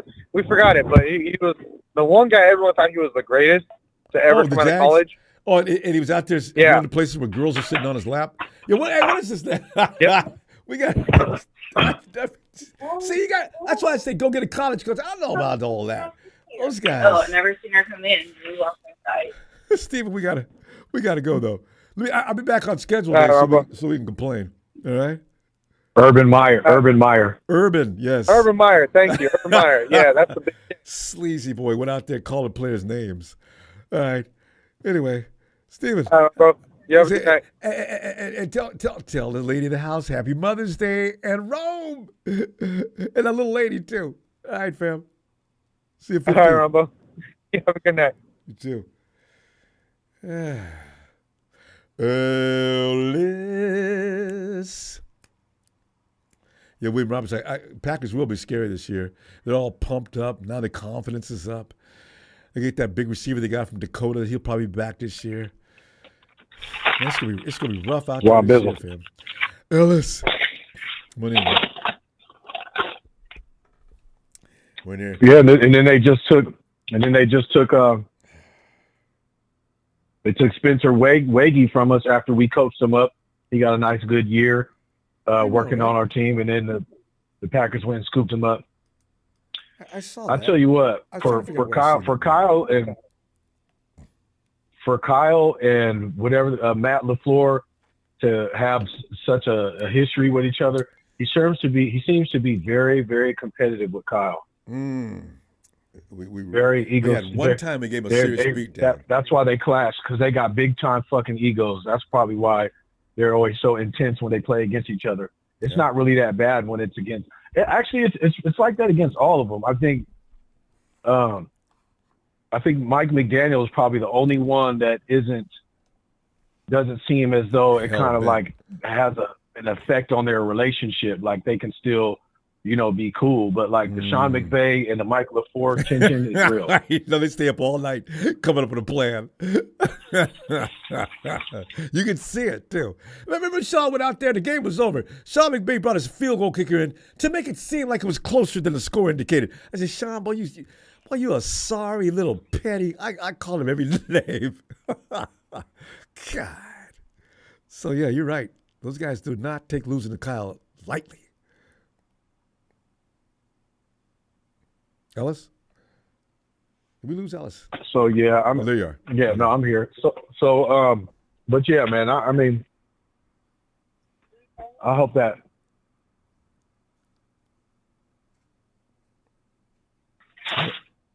Yeah, I don't know, man. We got our work cut out for us. The NFC got a lot better, I think, in every division. Honestly. The Buccaneers were already really not that bad. Did they end up re-signing Baker Mayfield, or what happened to Baker? Where's he at? No, he's still over there. Tampa Bay re-signed him to a nice deal, actually. Oh, okay. So yeah, and I mean they were already looking pretty good last year. They got a little better in the draft and in the off season, but man, there's a lot of teams got fat. A lot of teams got. They look scary, don't they? Fat in this offseason, yes, dude. And a lot of them got experience, especially when you look at Detroit and Green Bay, came in here and they're telling themselves, well, the 49ers didn't beat us, we beat us. And actually, I'm not sure if I can argue with that. But, yeah. And they're going to come back in and say, okay, you guys got us last time. We'll be damned if that's going to happen twice. And Detroit's going to run the ball down our throat, but we got something for that this year, though, Ellis. We'll find out about that running on us. Yeah, Sorensen, is it Nick? Yeah. Nick was saying, he's about that. Yeah, I like how he was talking, because we were getting gassed, we were getting abused, and there wasn't shit we could do about it. I mean, we were looking very. That's what I'm saying. Like the whole Eric Armstead and Javon Kinlaw, I don't know who that was the other night. Maybe it was Jalen, and nothing against the young man. My thing is, shit, Javon and Eric Armstead wasn't really doing shit, honestly. Yeah, because they didn't. And neither was Chase Young. Chase Young played one game. Javon Kinlaw had the most healthiest, and he took the most snaps he's taken in his NFL career this past season. Yes. But he wasn't a major factor or anything on the defensive line like that. I mean, he's a big body, but shit, he was getting shifted and moved around. I mean, he still looked green when it comes to, his center of gravity and how he was getting used and redirected and shit with that big frame of his. He was. He hadn't played enough games. Yeah. You're essentially useless. So it really wasn't doing much. Chase wasn't doing shit. He came in. He played well in the Super Bowl. That was the best he played, probably all. Yeah. And Eric Armstead got knee, foot, and toe problems. And, all kind of. What did he play, 6-7 games? So, yeah. So that's not a loss. So I don't see the I was trying to defensive tell line. Jalen that. But, Jalen gets very emotional. I don't want to bother him. When he's on a roll. Jalen's very upset about this whole situation. Jalen, holla at you. Yeah, I mean, we just got more that we expect. You know what I mean? And I get it. But those guys aren't the way that how we got Young, and I think that the young fella that we got from the Panthers, and I think what we're doing, I don't think we're going to go down. I think we'll come up on the defensive line. To be quite honest, especially with those two defensive tackles that we got, the one Leonard from the Browns. I love that. Yeah. Leonard Floyd, yeah, and then the young fella we got from the Texans. I really see us. Yeah, I see us looking more stout and more, strong up there on that D line this coming season. So and those guys weren't on the IR all season long. We brought him in. Finally, the 49ers looked at their history and said, you know what, he's been pretty reliable. Let's see if we can give him a shot. Don't go get people that are just constantly, continuously, consistently laid up. Don't do it. They're going to be the same. I was kind of hoping. Yeah, definitely. And I was kind of hoping that last year when I heard Jordan Willis was available that we would have kind of scooped him up because Jordan Willis always played, pretty good for us. You know what I mean? He was on yeah, I like him. If he's available, I would go get Jordan Willis again. They may still, and after the cut. If he's available, I would go get him, man. He played good for us. Yeah, and he knows the system. Yeah. Yeah. Now with Danny Gray in the wide receiver room, I kind of feel like we're going to go 7 again this year. I just don't see Kyle cutting Danny after, because he's never gonna be able to live up from that. Like to come up, come up from that. There's been you drafted him. That's true. They 49ers try their best to hold on to their draft picks. You notice that? Yeah, it's true. Yeah, so I think he's going to go 7 this year. Now, if some guys get taken off of the practice squad, that's one thing. But I just don't see him. I don't see him cutting. Like our rookie guys will be on the practice squad. At least Cowan, I think, will. I don't think he'll be on the active roster. I think Ricky Pearsall will be on the active roster. They'll probably. Ellis, before you go, you got to know, you put those guys on a practice squad. Now they get cherry picked. They're going to get scooped. Yeah. Yeah. I could be wrong with that one, but I'm just saying as far as active on game day, Debo, they don't have to be activated. Juwan, they got to be part of the 53. But yeah. Mm-hmm. Well, practice squad then would leave Danny Gray on the practice squad. I see that. Ronnie Bell, possibly, and then they would interchange. They will interchange with Conley, and they'll kind of just juggle those guys around, and then leave maybe Cowan and definitely Ricky Pearsall on game day. Dress with the other 3. Because one of them's going to be the punt return guy. So I think Conley's veteranship, like how they would have what's his name. Willie, I call him Willie Sneed. Willie Sneed, how they would have Willie Sneed up on game day and stuff like that as a veteran guy to kind of be on. Yeah, because he sneezed all the time. He's dropping the ball and shit. And cut him on the weekend and put him up on waivers and pick him up on Monday morning. If I was Steve, man, y'all disrespect me like this every week, man. I guess they understand what's going on with that. That's funny. They've lost some players like that, though, Ellis. God. Hey, anyway, he played good. He played good on the Saints, man. So Kyle, it's just another case of Kyle not giving the opportunity to certain guys, and they end up, some end up balling out, and some careers just continue to down spiral. They really don't come up from that. Unfortunately, these guys aren't really terrible. They just don't really get the shot. They're not. Kyle's not dependent on them, and he has so many other toys to play with. So he's not really. It's not really a priority. We got to go, fam. I'll see. I can't wait till schedule day, and we're gonna be all over that. I know. I wonder if we're gonna be happy because each and every year we complain about that. Let's see if we change this year. Yeah, we'll see. All right, we'll see. All right, Ellis. All right, fam. Thank you for the platform as always. Thank you. Yes, sir. Yes, sir. Likewise. And shout out production, man. Y'all know what it is. Shout out to Faithful. Shout out all the chat, man. Shout out all the family, man. Chris Hansen and Harold and. I don't know where Niner by Nature's been. Hopefully he's all right. I know he's kind of. I forgot about his name. You're right. Yeah, he's been gone for a minute. I know he hasn't been too happy about some different things going on. If I had to guess, I'd say he's one of these people with the other identities. But anyway, because he was pretty bitter when he left. But anyway, we'll see. I ain't gonna wish that. I ain't gonna say nothing bad about him. I'm just saying. I do wonder about some people who left hot. Hopefully not. Exactly. Yeah, hopefully not. Hopefully not, man. You want to come up. You don't want to go down. So you got to be bigger than that. I wish. But y'all know what it is. Y'all know what it is, man. Hit that like, subscribe. Shout out to the faithful, man. Shout out Papa D. Shout out Donut, Tanisha. Shout out Frank. Shout out Evan. Shout out Emilio and Bethel. And Tony, y'all know what it is, man. Much love always, family. And, Appreciate you, Ethel. I'll catch y'all Yes, next. Ellis. Yes, All sir. right. Night, fam. Yes, sir. Peace. Ellis. All right. And Tony. Ronbo. So you're so funny because, as I said, I just got to come up with this idea for today's because the receiver room literally looks pretty stout, right? And I read up and Tony, hey, so I'm hearing Ricky Pearsall is getting covered by every cornerback in camp. I just, what? Oh, no, Ricky. Where'd you get that report, Tony? One of the podcasters that go to the ground, that watch him. Even what's his name? Grant Cohn said it as well. Yeah, but not all the defensive backs. But what was Renardo? I can't. If Green I can't remember who it was. Because if Green was working him, I can't get mad at that. But he's got to get better. But yeah. Still. But apparently they were just sticking to him like shit to a blanket. He couldn't get away from him. So that's amazing. Anyway, that doesn't matter to me and you. Not yet.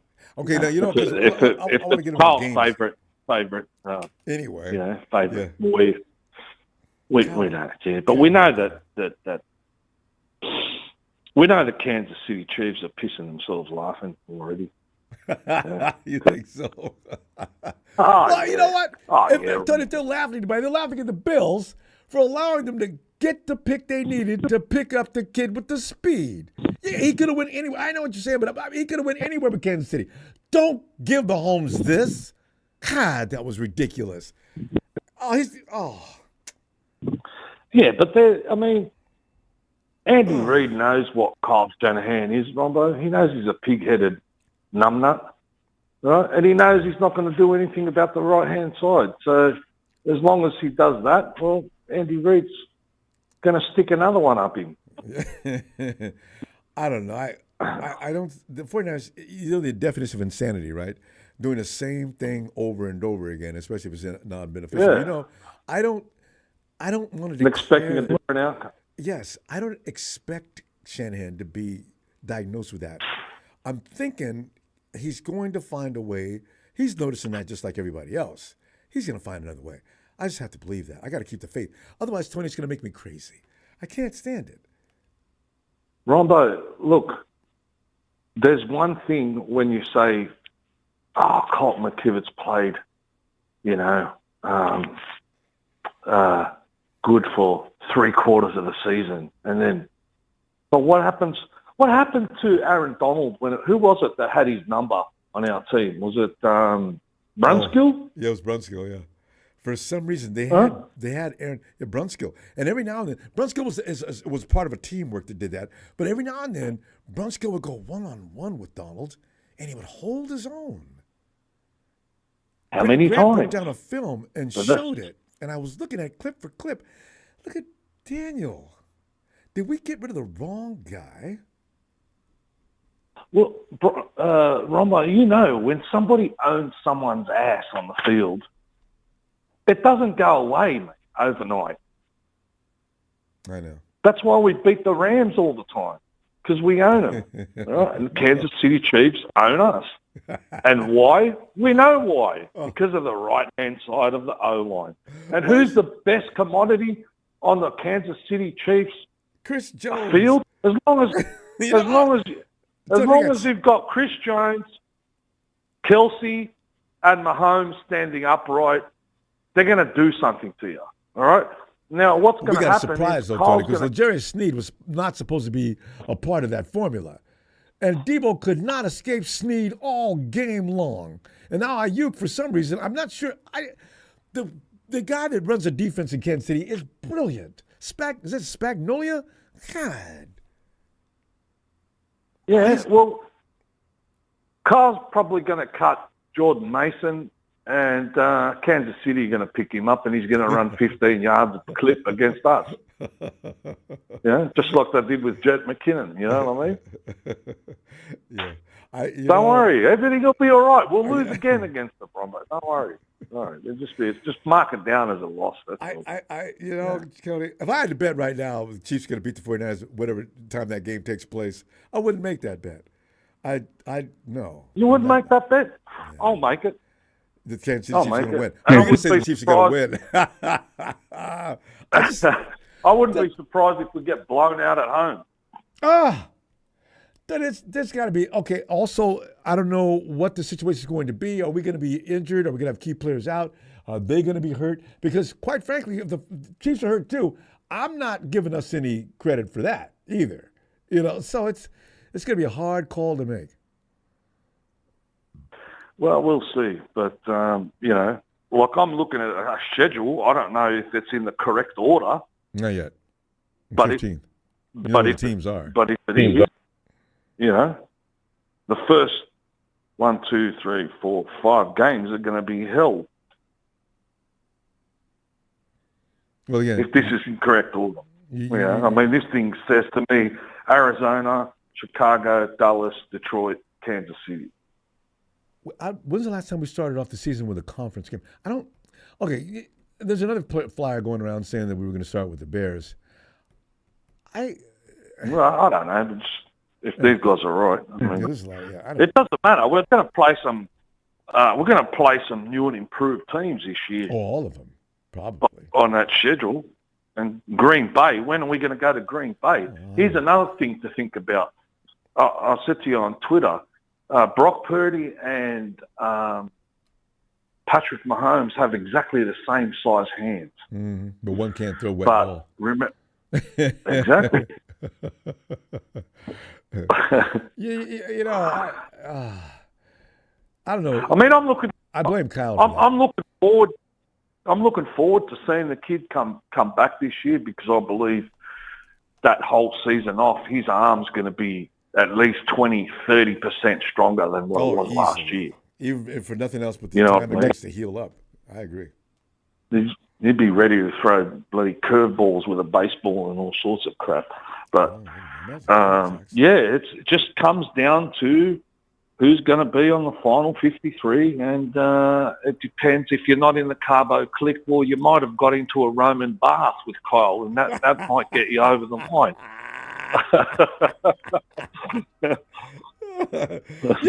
Because the thing is, Kyle, some players do probably feel alienated when Kyle's around, and others probably feel like he's their buddy.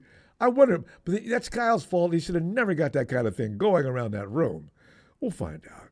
Look, nothing would make me more delighted than to go and play the Ravens at New Orleans this year in the Super Bowl, but on one proviso, they've got a backup generator there just in case the lights go out. No lights going out. No shenanigans this time. I'm sorry. And also, the 49ers pull into any facility, and we're not the home. We're the home team, I think, this year. But don't tell me I got to go play at the local sandlot to work my team and get them ready for the Super Bowl. That was outrageous, and nothing can be done about it.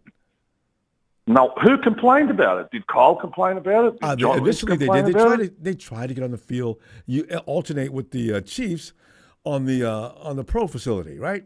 I said, you know what? Why would the Chiefs say no? Well, you know what? I would have said no too. Actually, they wouldn't let him because it was regarded as the Chiefs' home ground for the Super Bowl. Well, the report I read said the Chiefs had the yes or no on it, and the Chiefs said no. Yeah, well, what do you think they're going to say? Yeah, I know, right? Worries? Yeah, we're going to be standing there watching them no practice. Problem. You got CIA spies there watching them practice and all sorts. There's another of course, problem. they're going to say no. Yeah, they could set up all kind of surveillance equipment and stuff in there. Exactly. I mean, everybody got drones these days. If you're not, Tony, got all sorts of crap. Absolutely. It's like Belichick says, if you're not cheating, you're not trying. So that's right.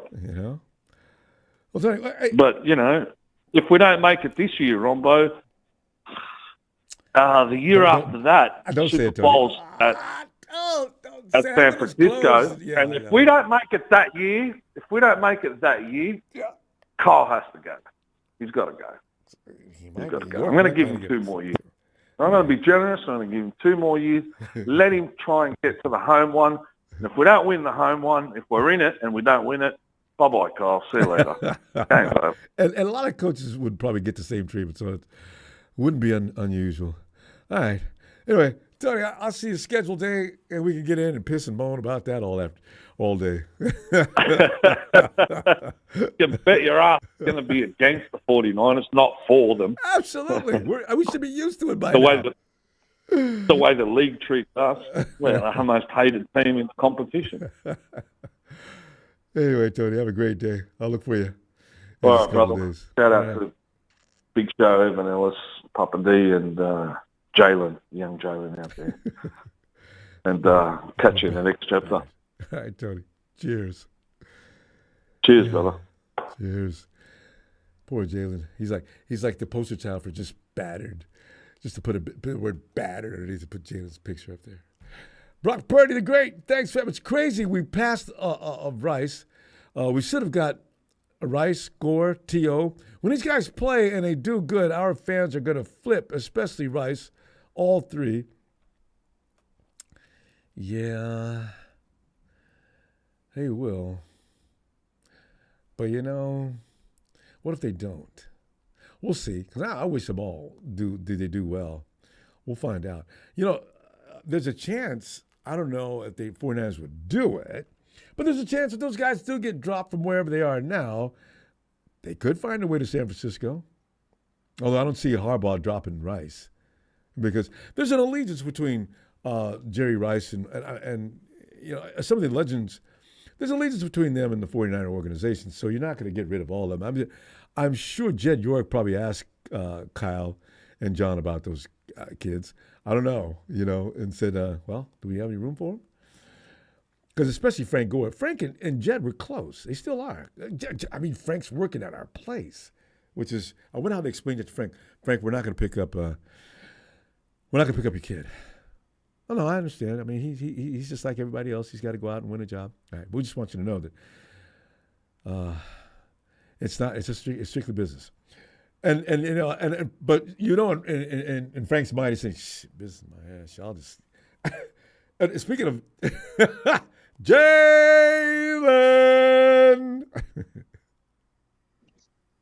Ronbo, what's up, man? How you doing?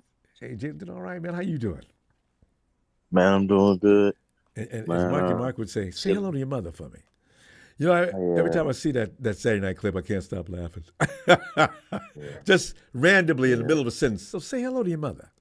Yeah, but Jalen, I disagree with what that last caller said about giving Kyle another 2 years. If it takes 10 years for us to have to fire this man, something seriously wrong with this organization. We just did that. 10 years of okay, you beat up on a sorry division in a mediocre conference, but you got no Super Bowl with 11 All-Pros on your roster. Goodness gracious, Ronbo. This is pitiful. This is pitiful. This is the equivalent of having LeBron James, Steph Curry. Ronbo, he has all-stars on his roster. He has all-time greats. He got Trent Williams, Ronbo. You got Trent Williams. You got the best left tackle. You got the best fullback. Arguably the best complete tight end. You got the best linebacker. You got one of the best edge rushers. Ronbo, if he don't get it done by the time he ends this regime with the 49ers, I've said this before, it is going to be looked at as one of the most disappointing coaching regimes of all time. You can't get this much talent, Ronbo, in their prime at one time and on one team and not get it done. Twice, forget twice, really 4 times, Ronbo, because we shouldn't have lost to how we lose to the Rams, Ronbo? Taylor, are you studying law? What is your major? Because I could see us all sitting in the courtroom, and you got Kyle sitting on the prosecution stand, and there's Jalen. Jalen would be calmly bringing his case, and the judge would probably sitting there thinking, can I get you both to come in federal counsel? All right, listen, guys. I'm a 49er fan, and I think we're being a little hard on Kyle, aren't we? I mean, I understand this case and everything, but let's just keep your gloves on, okay? All right, let's continue.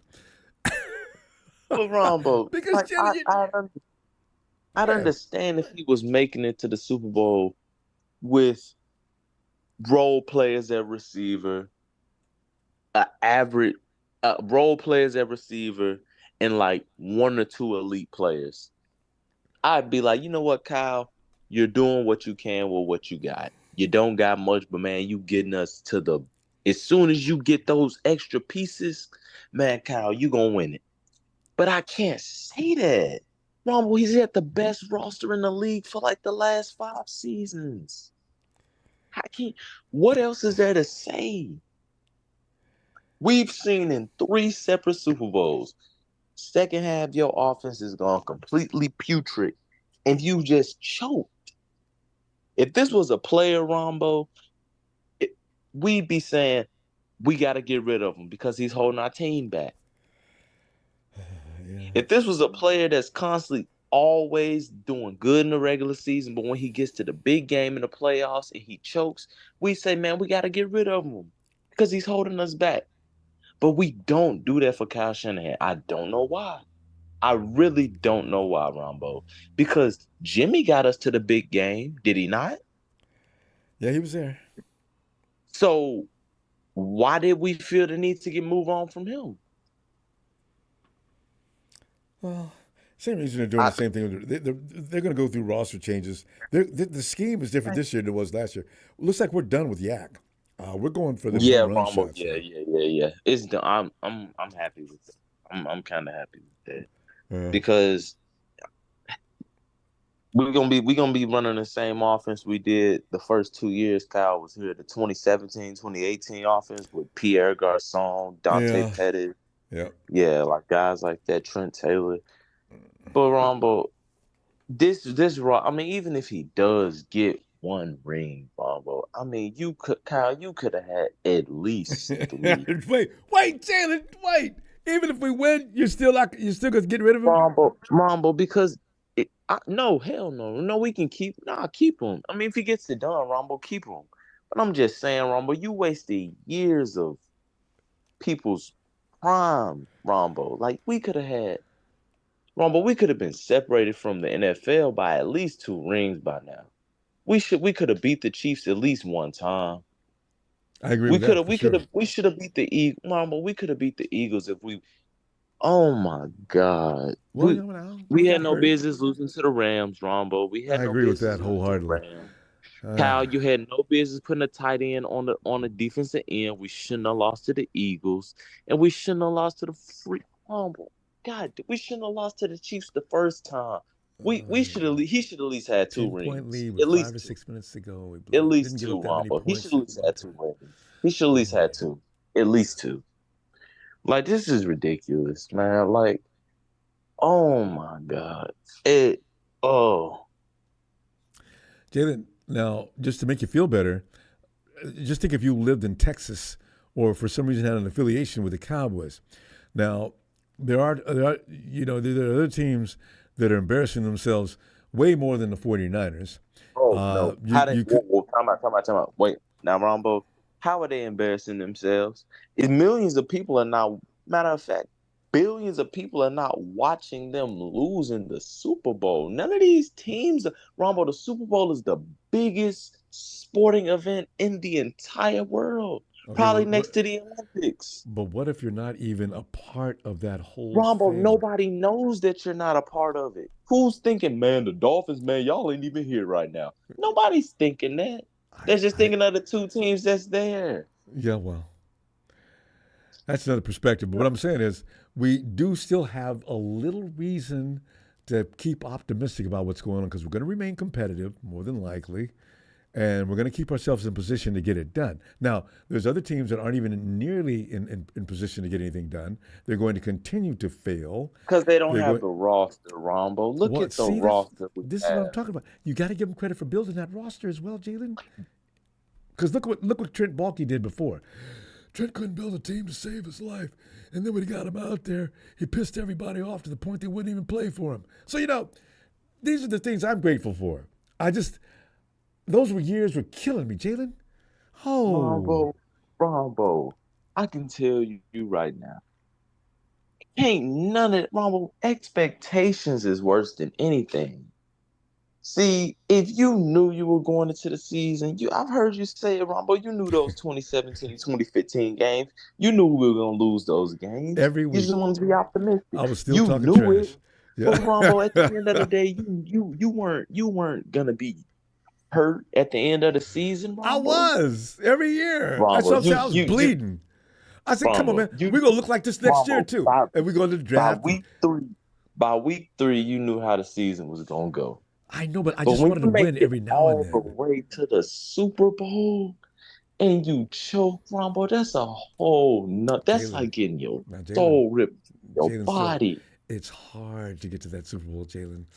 It's really hard. Look how many teams have been in the Super Bowl these last, say, 6 or 7 years. Jalen, you can name them really quickly. Ronbo, it's hard to get to the Super Bowl with an average roster, not this one. Hey, wow. Ronbo, I'm not about to keep letting Kyle get away with this. He's not playing with a bunch of bums. He had a record 11 All-Pros?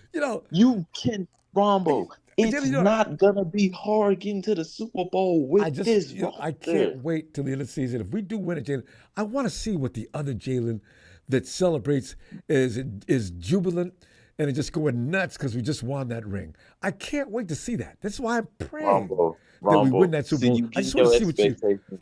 You're getting your expectations up now. You're getting your expectations up. Now, I want to know what that's like. Ronbo. We got to go, though.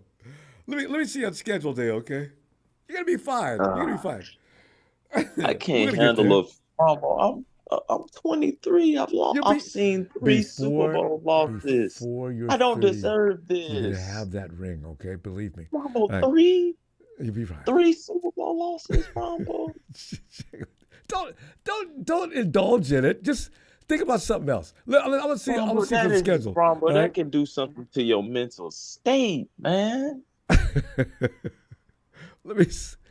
Jalen, go ahead and relax. Go do something fun, and you'll be okay. I'll see you on the 15th. All right.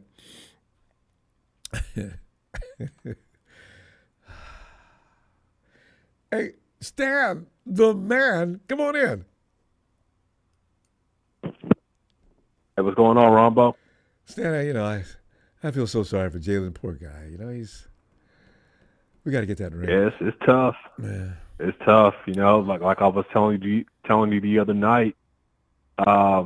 It's just as tough or even more tougher when you've been a fan for decades and you've seen so many opportunities get passed by.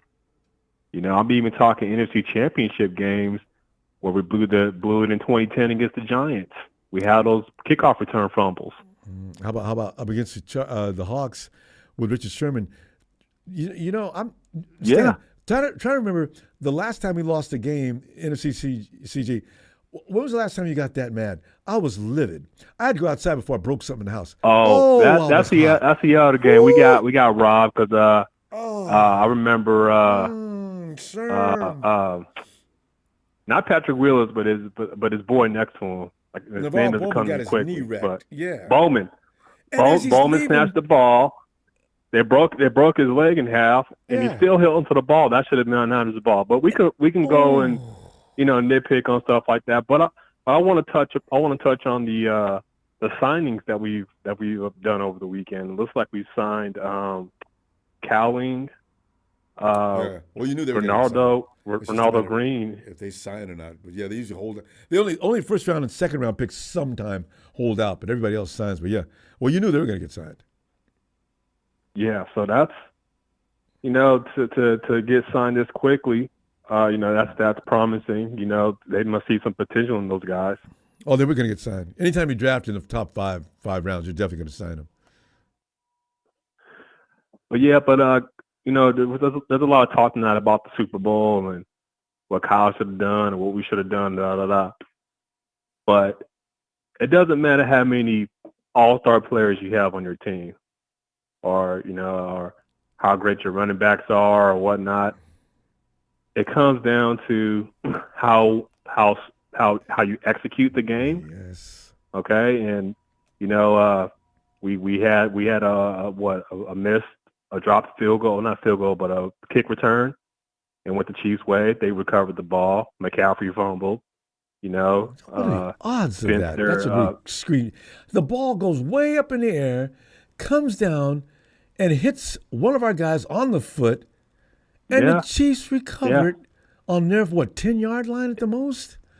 What are the odds? Somewhere around there. But in order to beat the Chiefs, is not how well stacked you are. It's keeping Mahomes on the field. And I argue with my brother about this all the time. He's a diehard Niner fan also. Keep Mahomes off the field. And we didn't do that in the Super Bowl. Nope. Brock Purdy, in the second half, Brock Purdy was throwing way too much. When you throw the ball and it's an incompletion, the clock stops. Well, how many times? Okay. How many times we missed that third down?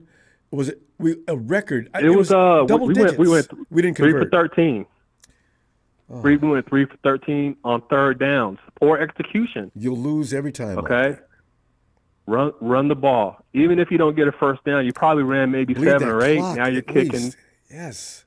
And you're bleeding the clock. I think we left Mahomes with like a few minutes left. He got it in field goal range. Overtime. Here we go. It's just not not executing.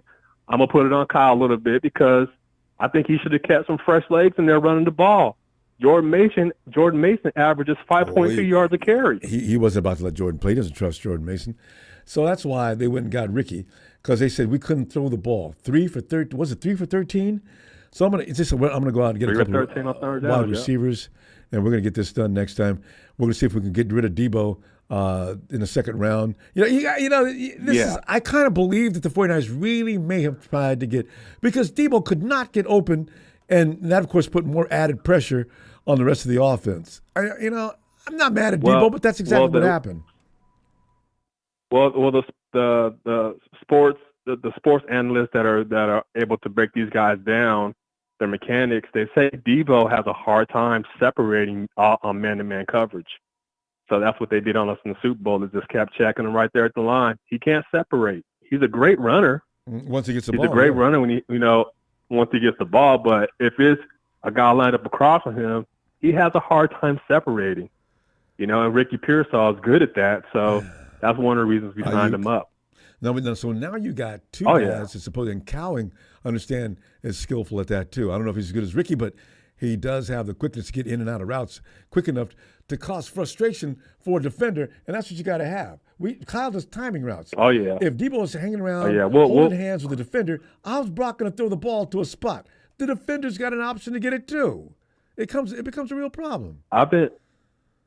Exactly. And I've been paying attention to Debo very closely ever since we drafted him. Okay, he had a great Super Bowl in 2019. And that was pretty much his last. Standout game in the postseason, especially in NFC Championship games and the Super Bowl. It's just he has not been that player. Now, in order for the 49ers to win a Super Bowl, we need to execute. We need to run the ball, and we need Debo to get off. If Debo plays the way he played against the Eagles last year, he cooked them fools. Mm-hmm. He cooked them up. See, that's the thing about Debo that bothers me, his immaturity. Debo was pissed off at the guy that was playing for the Eagles. Played his ass off. Also, Detroit. Wasn't that the guy that was talking trash over there? They were going back and forth on social media? Yeah. Debo ate him up, too. Debo got to a little slow start, but he finally got it. Yeah. So Debo has to get motivated, and that's not the mark of a professional, Debo. You bring that game every week, not because you've been going back and forth with this guy on social media. He's the highest paid receiver on our squad. Eventually probably you could surpass him, but when you're getting paid that much money in those type of games, in those big games, you got to make a play. You got to make something happen because we're dependent on you. That's why you're getting paid the big bucks. Exactly. I don't want to see you. I don't want to see you on the sidelines. When the game's almost over, with a towel over your head. I'm getting tired of that. Mm-hmm. You get paid way too much money. There's too much expectations. So Debo, he's the missing piece. We need Debo to have a good game. There was a stat that came out. I said every time Debo scores a touchdown, we're in like the 80 to 90 percentile win rate or something like that. Yeah. Well, because usually if Debo has broken a team's heart, they're usually so frazzled out there that now it's a dominoing effect and the whole defense falls apart. It's like when you see the Rams and Debo used to just take them apart all the time, right? And now everybody eats because they're all torn apart, and that would work almost every game. So. But I mean that's pretty much it, man. Just wanted to touch a little bit on those. All right, Stan. Good talking to you tonight. Good to hear from you. Thank you. All right. We'll be back schedule day. See what we got. All right. All right, man. Night, Stan. Yeah, because Debo's one of my favorite guys. Still is. I mean, there's nothing more exciting than watch Debo get that ball out in the flat and have a step on the defense. And it's just like a maze running downfield. Guys trying to get him, and Debo just abuses them. I love that. But he's got to get open enough to get the ball, though, because teams are starting to get him. How many times did Debo come out on that corner on that sweep where he was trying to break open, and they were waiting for him? See, DCs have got that figured out now. Brock Purdy the Great says, I phantom sacked Jim Everett more than mom's last. I read it. Production didn't read it. They said, this is Brock Purdy. All right, Brock, have fun with that. All right. Well, it's a big show. Ooh, big show. Get in here, man. What's up, Ronbo? Big show, man. We're just looking at that wide receiver room and feeling better than we have in years. Actually, Debo has become the heir of everybody's hate. But you know what, Shell? This is a game, and I know nobody knows better than you. This is not a game where you can play sympathy. You have to look at that player for the benefits that he can give you, not sentiments. And Shell, go ahead and amplify on that, because I know you want to. Debo Samuel brings his A game more on K Adams show every week than he does the regular season. Him and K do get together, don't they? Every week, Debo. I'm starting to get a little suspicious about that. Oh God! But anyway, we're going to keep this show. I definitely want you to tell me about this. So, 2 guys are going to be outside. I mentioned you my 6. Who? I'd mentioned you my 6. I'd mentioned you my 6 wide receivers if we keep 6. All right, go ahead. On the roster this year. Aiyuk, Debo, Pearsall, Cowing, Jennings, and Conley. And if we keep 7, it's going to be Ronnie Bell. I think. And Trent Taylor and Tay Martin are going to be on the practice squad. And Danny Gray's on his way out, along with Tariq Owens. Yeah, you think the family connection is going to leave Tariq out in the cold, huh? It's not. It was just a sounds like a novelty. A sympathy move. There you go. But yeah, those are going to be the 6 that are going to be on this roster this year. And Aiyuk is still not signed, and he's probably going to play out his rookie year and test free agency and see where the market goes next year. Because we can't keep $60 million in wide receivers next year. Well, no, that's we have a lot of players. They try to get rid of one of them. If they're going to get rid of one, I don't think it's going to be Aiyuk though, because you don't take a cap hit. You don't take a cap hit, show. That's money. If you're talking about, you got to think about that. You get rid of Debo, no matter what you do, no matter what form you do it in, it's going to cost you money. Debo is part of the Cabo clique, unfortunately, so he's not going anywhere, I don't think. Because, like I've been saying, Kyle Shanahan and Brandon Aiyuk don't have a relationship.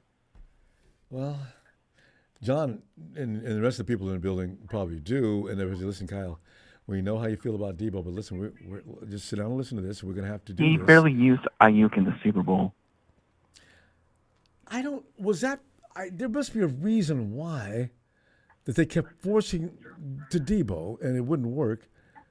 Because McDuffie was all over him. He could not get away, and Aiyuk was away several different times. You're gonna force you to watch that game again, and I did not want to watch that Super Bowl again. So I want to know what was, because you know how you're going you just black out after the game. There's some things I have some questions about. But yeah, I think we're gonna continue to recycle the wide receiver room, just get cheaper at it and let them play out their rookie deals and just not pay overpriced wide receivers anymore. Because that'll set your team back for a while. If you do, you won't be able to sign any defensive linemen that you want. You won't be able to sign any corners that we need when Jabari Ward leaves eventually. And so on and so forth. Like, you can't pay everybody. Like, I forget. I think it was Eric who said that earlier, or Steven, or something like that. You can't, because we have a cap. We're in cap hell right now. Yeah, no, but you can't get rid of your top receiver. I mean, I can't see the Vikings. Ronbo, yes, you can. Well, you better not. Can you Ronbo, imagine? They got rid of Tyreek Hill. They got rid of A.J. Brown. They got rid of Devontae Adams. They got rid of. How about Minnesota?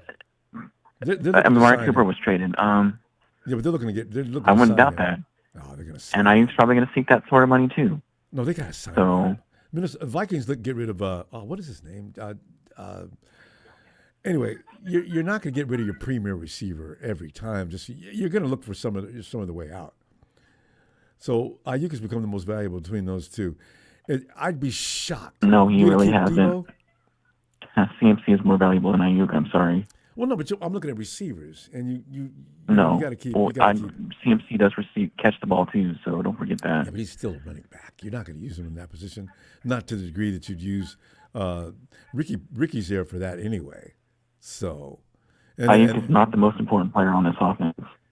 Well, maybe not, but I mean, he is one of, And between the two, are you telling me if you had a choice, you're going to keep Debo and get rid of Aiyuk? I'm planning on moving off of both. You can't recycle every year, though. Yes, you can. No, look at the Green Bay Packers. They're doing well with a young receiving core. Yeah, but that was 1 year. They haven't been doing it every year. Well, they're going to be continuing to be successful with the core they have, and Jordan Love's up and coming, and so. Okay, if Jefferson gets cut from the Vikings, I will believe anything. No, I'm not. Jefferson's not getting cut from the Vikings. Well, that's what I'm saying. No. You got to be careful about who you cut. And Debo and Jefferson, Aiyuk and Jefferson are not even in the same zip code. But maybe they have a somewhat near equal value to the team, though. As far as talent-wise goes, no. No, well, yeah, but Aiyuk is still important. He gets it done when he should.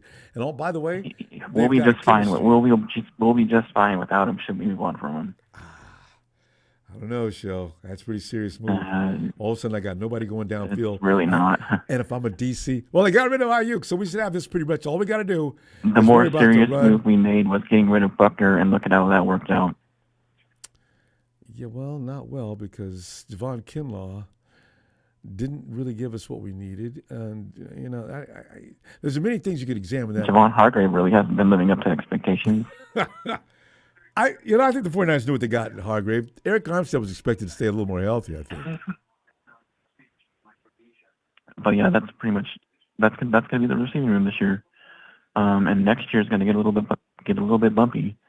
So I don't know. Look out for that. So I'm telling you right now, Aiyuk stays. And Debo. I don't. If they wanted him to stay, they would have signed him already. Debo's every year they do this show. Every year. And when's the last time the 49ers signed anybody in the month of May or June, for that matter? I don't know. I think they would be just fine moving on without him. They clearly said that by drafting 2 receivers this year. So. No, well, those guys aren't going to. It's Kyle Shanahan we're talking about here. Those kids will be lucky to get 100 snaps, and some of those are going to be on return. All right. That's all I've got to say. So, I mean, pretty much, all right, shout out to everyone. You all have a great night and take care. Happy Mother's Day. You too, Sean. Happy Mother's Day. Night, fam. One thing I love about Joe, he does not change his mind. There's nothing you can say or do that's going to change his mind. Now, when Aiyuk does end up staying and Debo ends up departing, he'll come back and say, well, Aiyuk's next. I already know what he's going to say. Mr. Black Eyes, so what's with Aiyuk's signing situation? Tight end 2 spot. Mr. Black Eyes, Brandon Aiyuk will sign possibly early in August. And the 49ers are man, you know, that's why you look at what they're doing in Detroit. They're not going to wait for Tua and other guys to get paid. Jared Goff, I understand they're working on his contract right now.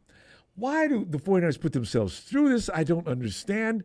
You try to figure out what the 49ers are doing, different things, and you come up with some kind of a reasonable answer to appease your own thinking. I don't know what they're doing with this. Every year they do this. They wait till everybody else gets paid at that position, and now our guys turn this. Well, now you guys got to pay about what? How much money have the 49ers lost doing this down through the years? You look back at if George Kittle, what was the first big salary he had to sign? You go from all those guys, the big signings, all the way down to now. The 49ers have given away $100 million easily. They could have saved. 49er Brian, come on in, fam. Hey, Ronbo, do I need to make a Costco run to get some tissues for Jalen and Big Show? Pick them up a box, too. They're running a sale, I think, right now. Yeah, 2 for 1 for negative Nancy's. you know, Brian, Good grief. There's a lot of people that are extremely unhappy, especially that certain age group that has heard about the 49ers history. And I know. I was telling Marvin earlier, some teams are expected to win. That's what they do. That's what their legacy is built on. You know, and Rambo, that's but just come all on. professional sport. I'm a guitar player, but I might switch to violin whenever I hear Big Show and Jalen talk. Jesus Christ. Just, my God. No, don't do that. I don't know how they can be so negative about a team that we all love and love to watch every year and win. Well, you know, it's crazy to me. Winning's not enough for some folks. And the problem is they know about the 49ers past. No, their thing is we never win a Super Bowl. We're going to win a Super Bowl eventually. But my God, these kids don't understand. Do they want to be bad like all these other teams that can't ever get to the playoffs, like the Cowboys and first round that just lose the first round, and have or a quarterback that's getting paid incredible amounts of money yeah, and not getting it done. Yeah, and last time I looked, Big Show, Aiyuk is still on the team, and we don't have money problems, not that I'm aware of yet. We're still under the cap. Yeah. So I don't know. Maybe you need to apply for that accounting job, and that the 49ers need you, and you can do some better number crunching there, because I'm not worried about money. It doesn't seem to be a worry yet. So I don't know where all that's coming from. It's just hearsay. Yeah, so, you gotta be Ronbo, careful. I'm just trying to be positive. I'm sorry. No, I am too. And that's why I want to talk about the wide receivers tonight, because I said, you know what? That wide receiver room. Man, I healthy. think I sent you a chat, and I think we're going to just be airing it out. And with these new guys that we got at running back, I hope they let CMC catch some passes, you know? Yes. Don't run him up the middle all the time. I mean, how great is he when he catches one like 5 yards in and just runs like a madman? Oh, he's so good at that. He is. I love watching him do that. And they kind of went away from that, you know? So that's what I want to see. I want to see some airing out this year, don't you? My goodness. I really do. And you got the tools to do it. You know, if Debo's getting taken down, that's okay. But you know you got Aiyuk open, don't you? And you know you definitely got Ricky open, at least some of the time, because Ricky's going to have that third best defender on him. So, you know. And Brock Purdy is bulking up. I think he's going to have a stronger arm this year, and he's going to be gunning it a lot better. And that's all and he has to work that on O-line, and that O-line, I think, is going to be way better protecting that guy, because that's what they want. I mean, they don't want him getting roughed up. So, you know, I'm excited. And I think that's I'm so excited. Can't you tell my voice? I really can, Brian. Yeah, I don't know if I'm going to count McKivitz out, you know, because McKivitz has had some time to get better. We waited for Michael McGlinchey to get better, too. And I kept saying after the second year, McGlinchey should be ready to go now. And then he started getting his knees drained at the beginning of the season, and some other things happened. I don't even know if Michael Lynch was ever healthy at he first got, what's that plate? What do they call that procedure? Where they go in and get their knee fixed. It always falls short of surgery, but it's supposed to be effective. Anyway, once he started doing that every year, I said, Yeah. But he was still That's the only thing I'm worried about, injuries. I mean, and I hope that we can get like Hufanga and Greenlaw back healthy and man. Hufanga and Greenlaw. They were so instrumental in everything we did as far as winning. Yeah. Ronbo, I hear this talk that all these other teams are beefing up and they're better now, and well, so are we. Well, yeah. Give me a break. Our team's better now too than last year. So, every team gets better every year with the draft. If you're not, you're getting worse. Yeah. Yeah. And I don't think the 49ers had that bad of a draft. I think we did really well, and the players we picked, and I think we filled a lot of issues, and we'll continue to do that as we always do under Kyle and John Lynch. Excuse me. Yeah, hey, I agree, Brian. One thing you cannot get on Kyle and John about is roster building. They do a good job. They really do. Yep. Yeah. So, Ronbo, I'll let you go. I just wanted to say Happy Mother's Day and Thanks. a quick in and out, and let the great Brian. Tony Wright and anybody else that's left talk, and Happy Mother's Day to everyone, and I love you all. And Have a good night. Happy Mother's Day, you, Brian. We love you too. We'll see you schedule day so we can really get pissed off. All right. Good night, Brian. Yeah. All right. Bye-bye. Bye. We got here next. Tony ATL. We're just talking about you. Come on in, Tony. Shout out to you, the great 49er Brian. What's up, Ronbo? How you doing? Yeah, well, I'm just looking at something. I try to find things that are pleasant because after that Super Bowl, most of us are still on medication. So I'm thinking. I looked at that receiver room and I got all excited. I said, for the first time in a long time, this receiver room is complete. We've been building it since Kyle first came with just a couple of guys and try to go from there. And I remember Kendrick Bourne was a UDFA, and it's just been rough. So now that's a receiver room. Loving it. Yeah, and show in the chat earlier, he was ranking y'all's receivers, the 1, the 2, Aiyuk, Debo. He's got Pearsall as your 3 and Jennings as your 4. I'm like, are you sure about that? He said, yeah. Jennings is solidly planted at number 3. I don't agree with that. Exactly. Jennings, Ricky, I don't know what Ricky's going to do yet. You got to wait. See, but your show feels like because you did good at school, when you get on the roster, you're going to just continue to segue right into the NFL. No, Ricky's got some things to prove. And before I move him past Jennings, exactly. Yeah, he said, it's not yet. In fact, Ronbo, I really like Slater. Who?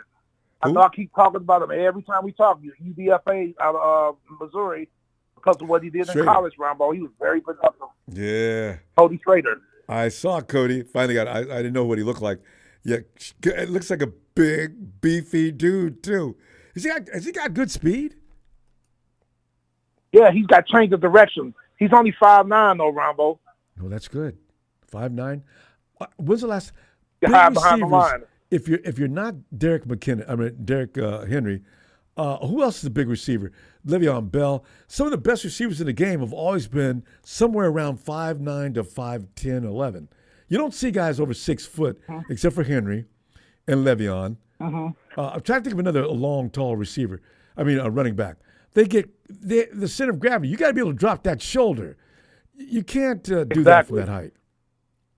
Behind that line and hit that hole. Yeah, and that's another thing. Agility. 214. Yes. Yep. And pass protect. Those are usually the strongest guys. So people don't know. That guy that looks shorter out there, look out. That's like running into a fire hydrant. So, yeah. Look at Barry Sanders. Barry Sanders, Walter Payton, Emmitt Smith. The tops of all time. They were all 5'10", 5'9". The guys that stood Jim Damian Brown. Tomlinson. Yeah. Jim Brown's tall, but Jim Brown was as wide. Jim Brown was like a freak. So you could go Jim Brown, you can go Derrick Henry, As I like Le'Veon, these guys had something else going other than just being a running back. Those guys were frightening people. So, don't give me no long run back. I like that height. Yeah. Ronbo, I really like our defense, Ronbo, the pieces we picked up, these young kids. And they're going to be the two defensive line. Well, all three of the defensive linemen, I got a picture of them. To me, they're going to be third stringers, behind Grady, and Zach Harrison's going to start the 2, 3, 4 defensive ends. Because we still got Kentavious Street, who used to be with you guys. Oh, yeah, he's Kentavious. Our second string. Yeah. Yeah, he's with us. Picked him up from the... Because he took over for Grady when Grady went down. He's going to be our second string defensive end. Him and who's our other second string defensive end? You got Kentavious coming off the edge? Saquon, as a 3-4 defensive end. Oh, okay. Kentavious is strong. Yep. Not 3-4. You'll never see him get taken out of a play by an offensive lineman. The dude's legs are tree trunks. My God, he's strong. He got 3 sacks. He got 3 sacks for us toward the end of the year after Grady got hurt, because he came in for Grady. We traded for him. He had 3 sacks. He played well for us. And we re-signed him. Davis is. Yeah. And that knee's got to be all the way healed by now, completely. He's probably not feeling a thing. So he's as good as he ever was. And he's not. We don't need him to start. He's going to be our second string. So we ain't putting that type of pressure on him. He's not our starter, but and nowadays, you said this before, Ronbo, you need rotational pieces. Got to. And he's a rotational piece. I don't want things to let up as soon as the first stringers sit down. As soon as you do that, the other team can just sit and wait until those guys come in. No. Yep. That's how you lose. And we got the rotational pieces. Yeah. So that's NFL news, Ronbo, they were talking about us re-signing Bud Dupree, who was tied with Calais Campbell for 6 sacks as a outside linebacker edge last year. We signed him in a 1-year deal. He was talking to us, the Steelers, and the Chargers. He signed with the Chargers last night. So I wish him well. We still fine at edge rusher. We're 4 deep. He's just become such a name around the NFL. Yeah. Everybody knows who he is. But Harbaugh's at it, ain't he? You know what? The Chargers are going to look a lot different next year, Tony. Oh, they're going to look a lot different. I think the Chargers are going to finally challenge Kansas City. They just got to stay healthy. They built that offensive line even more. Yeah. After another first-round pick. So that's 3 first-round picks on their offensive line. Man. They got Slater back in 2021. They got the one kid, Zion Johnson, who they drafted. He's playing next to Schrader on their left side. And then they drafted their kid this year for the right tackle spot. Who's at that right tackle for the Chargers? Oh, yeah, the best lineman in the draft, Joe Alt, of Notre Dame. Oh, they drafted him, yeah. See, that's Harbaugh stepped right in the right situation. They're high on the draft order, and they got a little extra money somehow. They got rid of some players to alleviate the cap. Chargers is going to be tough. But Harbaugh, that's what he is. They are. They're going to be tough they're going to be tougher next year. So, that's the way it goes. And Joey Bosa. And Joey Bosa and Khalil Mack restructured their contracts. Oh. So they say. Don't think about that for a minute, though. Joey Bosa, opposite him, Khalil Mack. I said, when they first got together, I said, damn, is Derwin James still running around out there, too? Yep. And just like I said, they just signed Bud Dupree. Oh. So Bud Dupree's going to be backing up Bosa and Khalil Mack at that outside linebacker edge rusher. You guys play the Chargers this year? 6 sacks last year, folks. Do we play the Chargers this year? Oh. We play them. They got to come to Atlanta. We play them. We play the Cowboys and the Chiefs. All come to Atlanta. Yeah, that should be fun. Them Cowboys, don't worry about that. The Chiefs, as I said, there's something very mystical and strange about the Chiefs. I don't understand how they get away with everything they get away with, but they do. Well, it's time for a change. We tired of the Chiefs. It's time for a change. What you got to do with a bully? Well, I ain't calling him bully. You got to hit them in the mouth. You got to keep hitting them in the mouth for a quarter. We tried. They tried too. And basically got up, wiped them out, and handed the 49ers another Super Bowl loss. It took me a week to I kept going over what happened in my head. And, unfortunately, you can't relive history and go back and change anything. So, Niners. How in the You world did you remember lose the that middle part game? of the year, Ronbo, when the Chiefs were struggling? They had lost to Green Bay. Oh, they were lost just to that. somebody else. And then just Patrick Mahomes started going off on it. Remember that? Yeah. The teammates, we were laughing. Referees. You got to get them back to that point. Yes, Yeah, they were back to that. frustration. I'd never seen Mahomes like that. Did you see that face?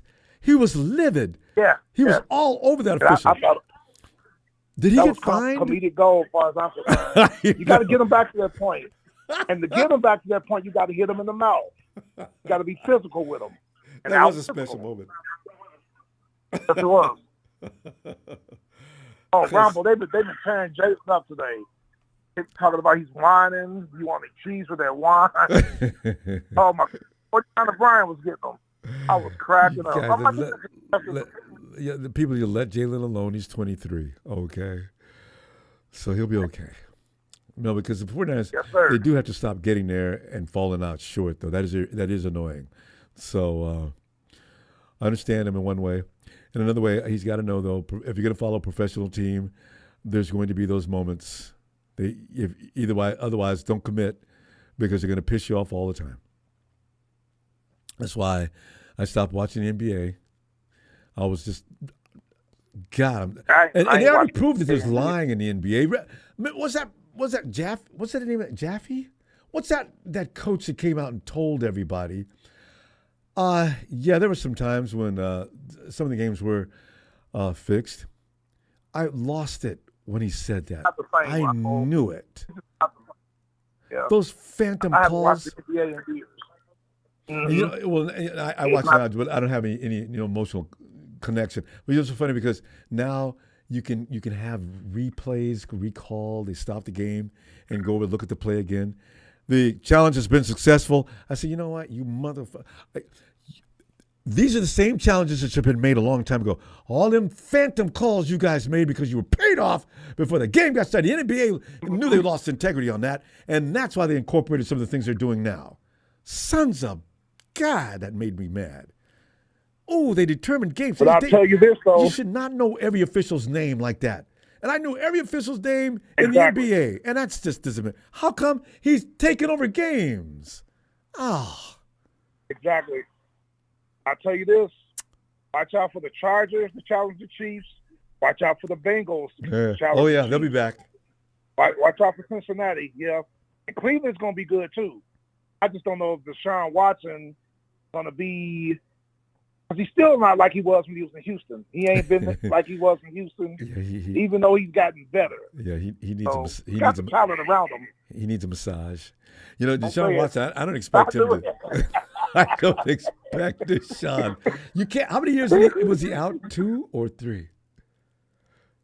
2. Yeah, see – he's just now getting back to where he was. I saw it last year. He was getting back to where he was, and then he got hurt. 2-3 games he's doing well, then he got hurt. I'm like, there we go. Tony, I don't see it. That's why he got that guaranteed contract. I hope he does because he was a good talent. And he was just a kid with no brain. He didn't mean to get caught. But, of course, that's always the way a criminal acts. But the thing is, I think he's learned.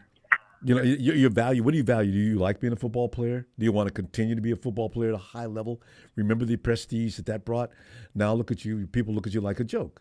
All those women didn't lie on you. We know better. And now you're trying to make your way back in the NFL and you're not doing a good job. This is very bad. I mean, he's got to go into some depressions every now and then. Yeah. You know what, though? No excuses. He's got one of the richest contracts, all guaranteed. He's got the best offensive line in football. He's got talent around him. He just got him another receiver, so there's no excuses. No. Tony, doesn't he have the highest guarantee of all time? Yeah, and Nick Chubb is coming back too. Who? A knee injury. Ooh. Nick Chubb, the running back. I forgot about Nick. I mean, he had a Was he out? How long has he been Probably out? going to bring him back slowly. He's been out since October, I think. Oh, it was last season. I was like, how long? God, I forgot about Chubb. Chubb can make all the difference in the world. If he can run anything like he did, that makes life real easy for Watson. Got the best offensive line in football. So I don't know why not. Okay, it's the Don't know Browns why have, not. but they have chokeitis too. They weren't that bad because what's his name did a good job at quarterback. They still should have done better than Flacco. they did. Yep. Yeah. Now Flacco's with the Colts, backing up that Richardson kid, making $9 million. I know. Well, you know what? I still don't agree with what the Dolphins did. And OBJ $8.5 million as a third receiver. I can't see that. OBJ is I can't not, see that. and he's going to get hurt immediately. He's just fragile at this point. Collect his money. I know, right? And he probably goes home afterward. He probably looks all sad. And, oh my God! Gets home. let me look at my Let me look at my count.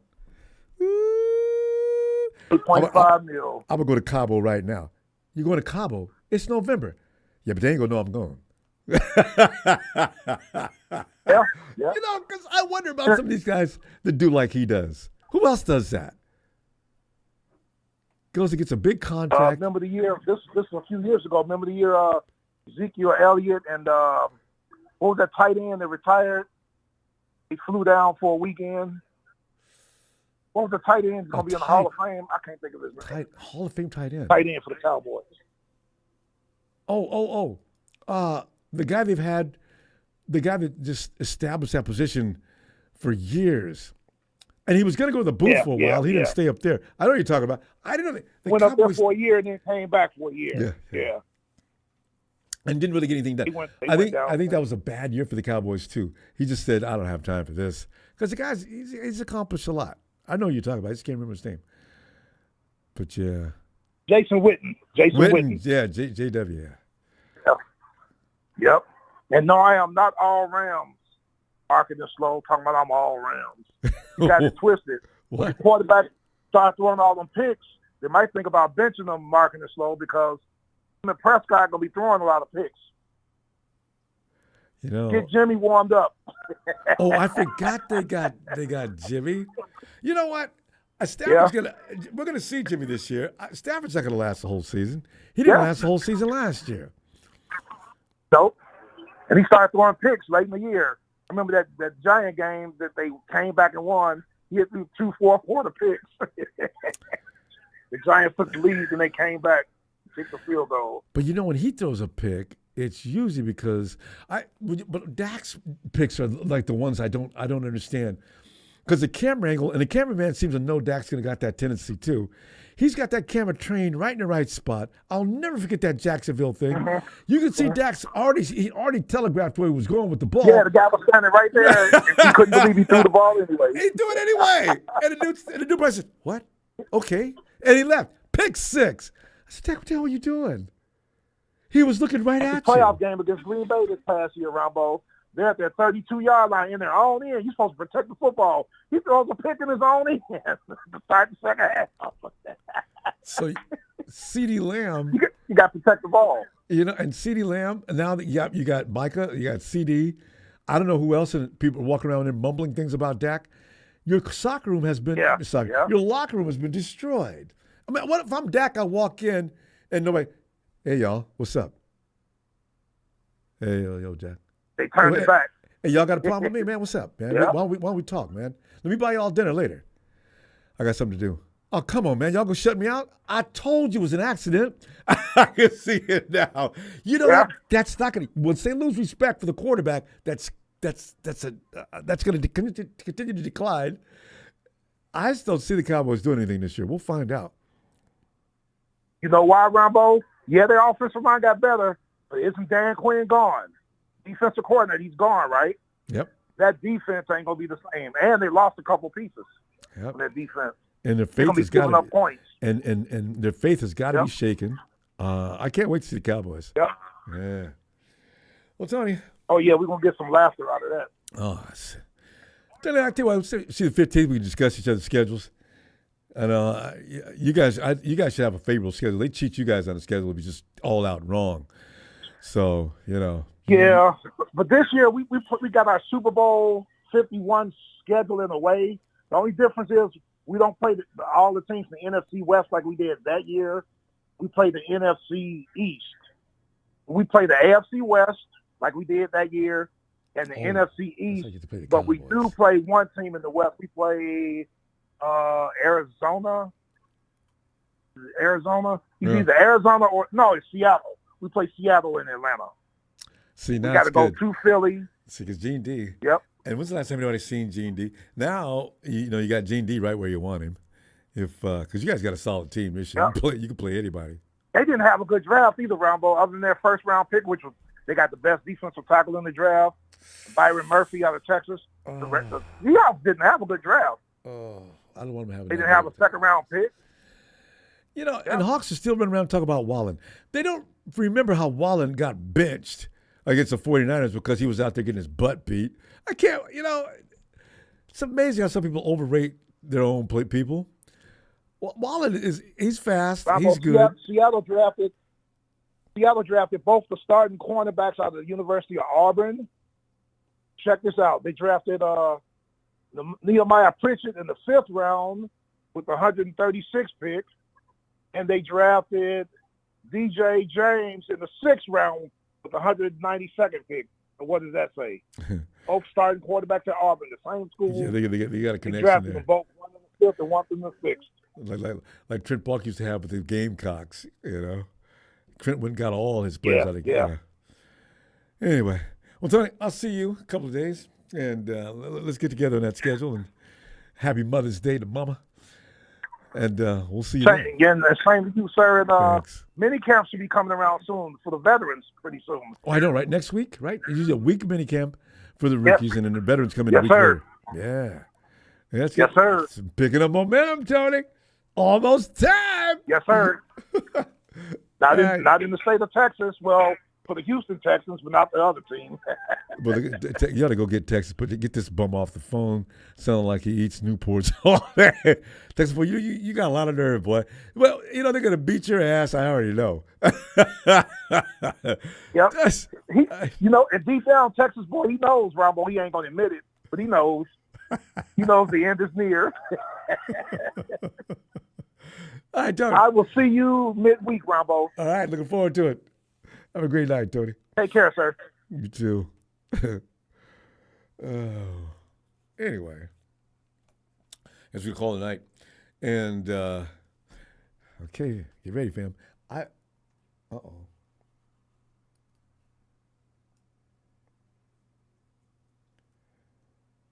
That's why we're on the phone with Tony, because I thought he was the last guy.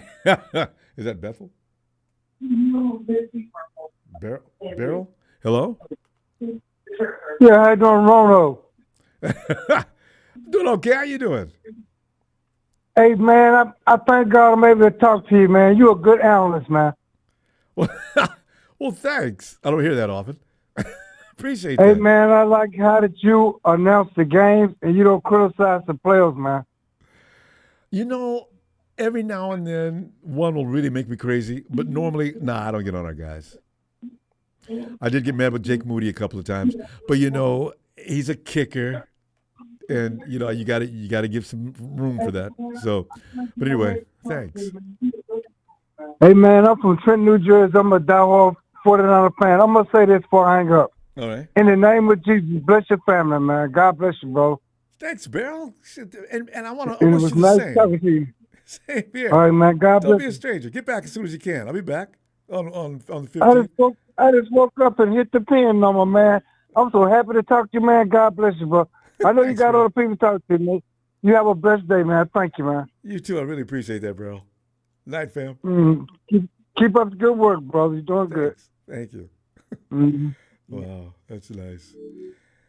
All right, we're seriously leaving now. It's getting late. Hey, let's get ready for the schedule. Try when you see it, don't immediately react.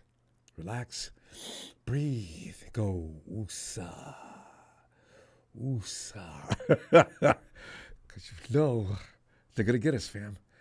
I know the 49ers always feel like they're the mistreated child.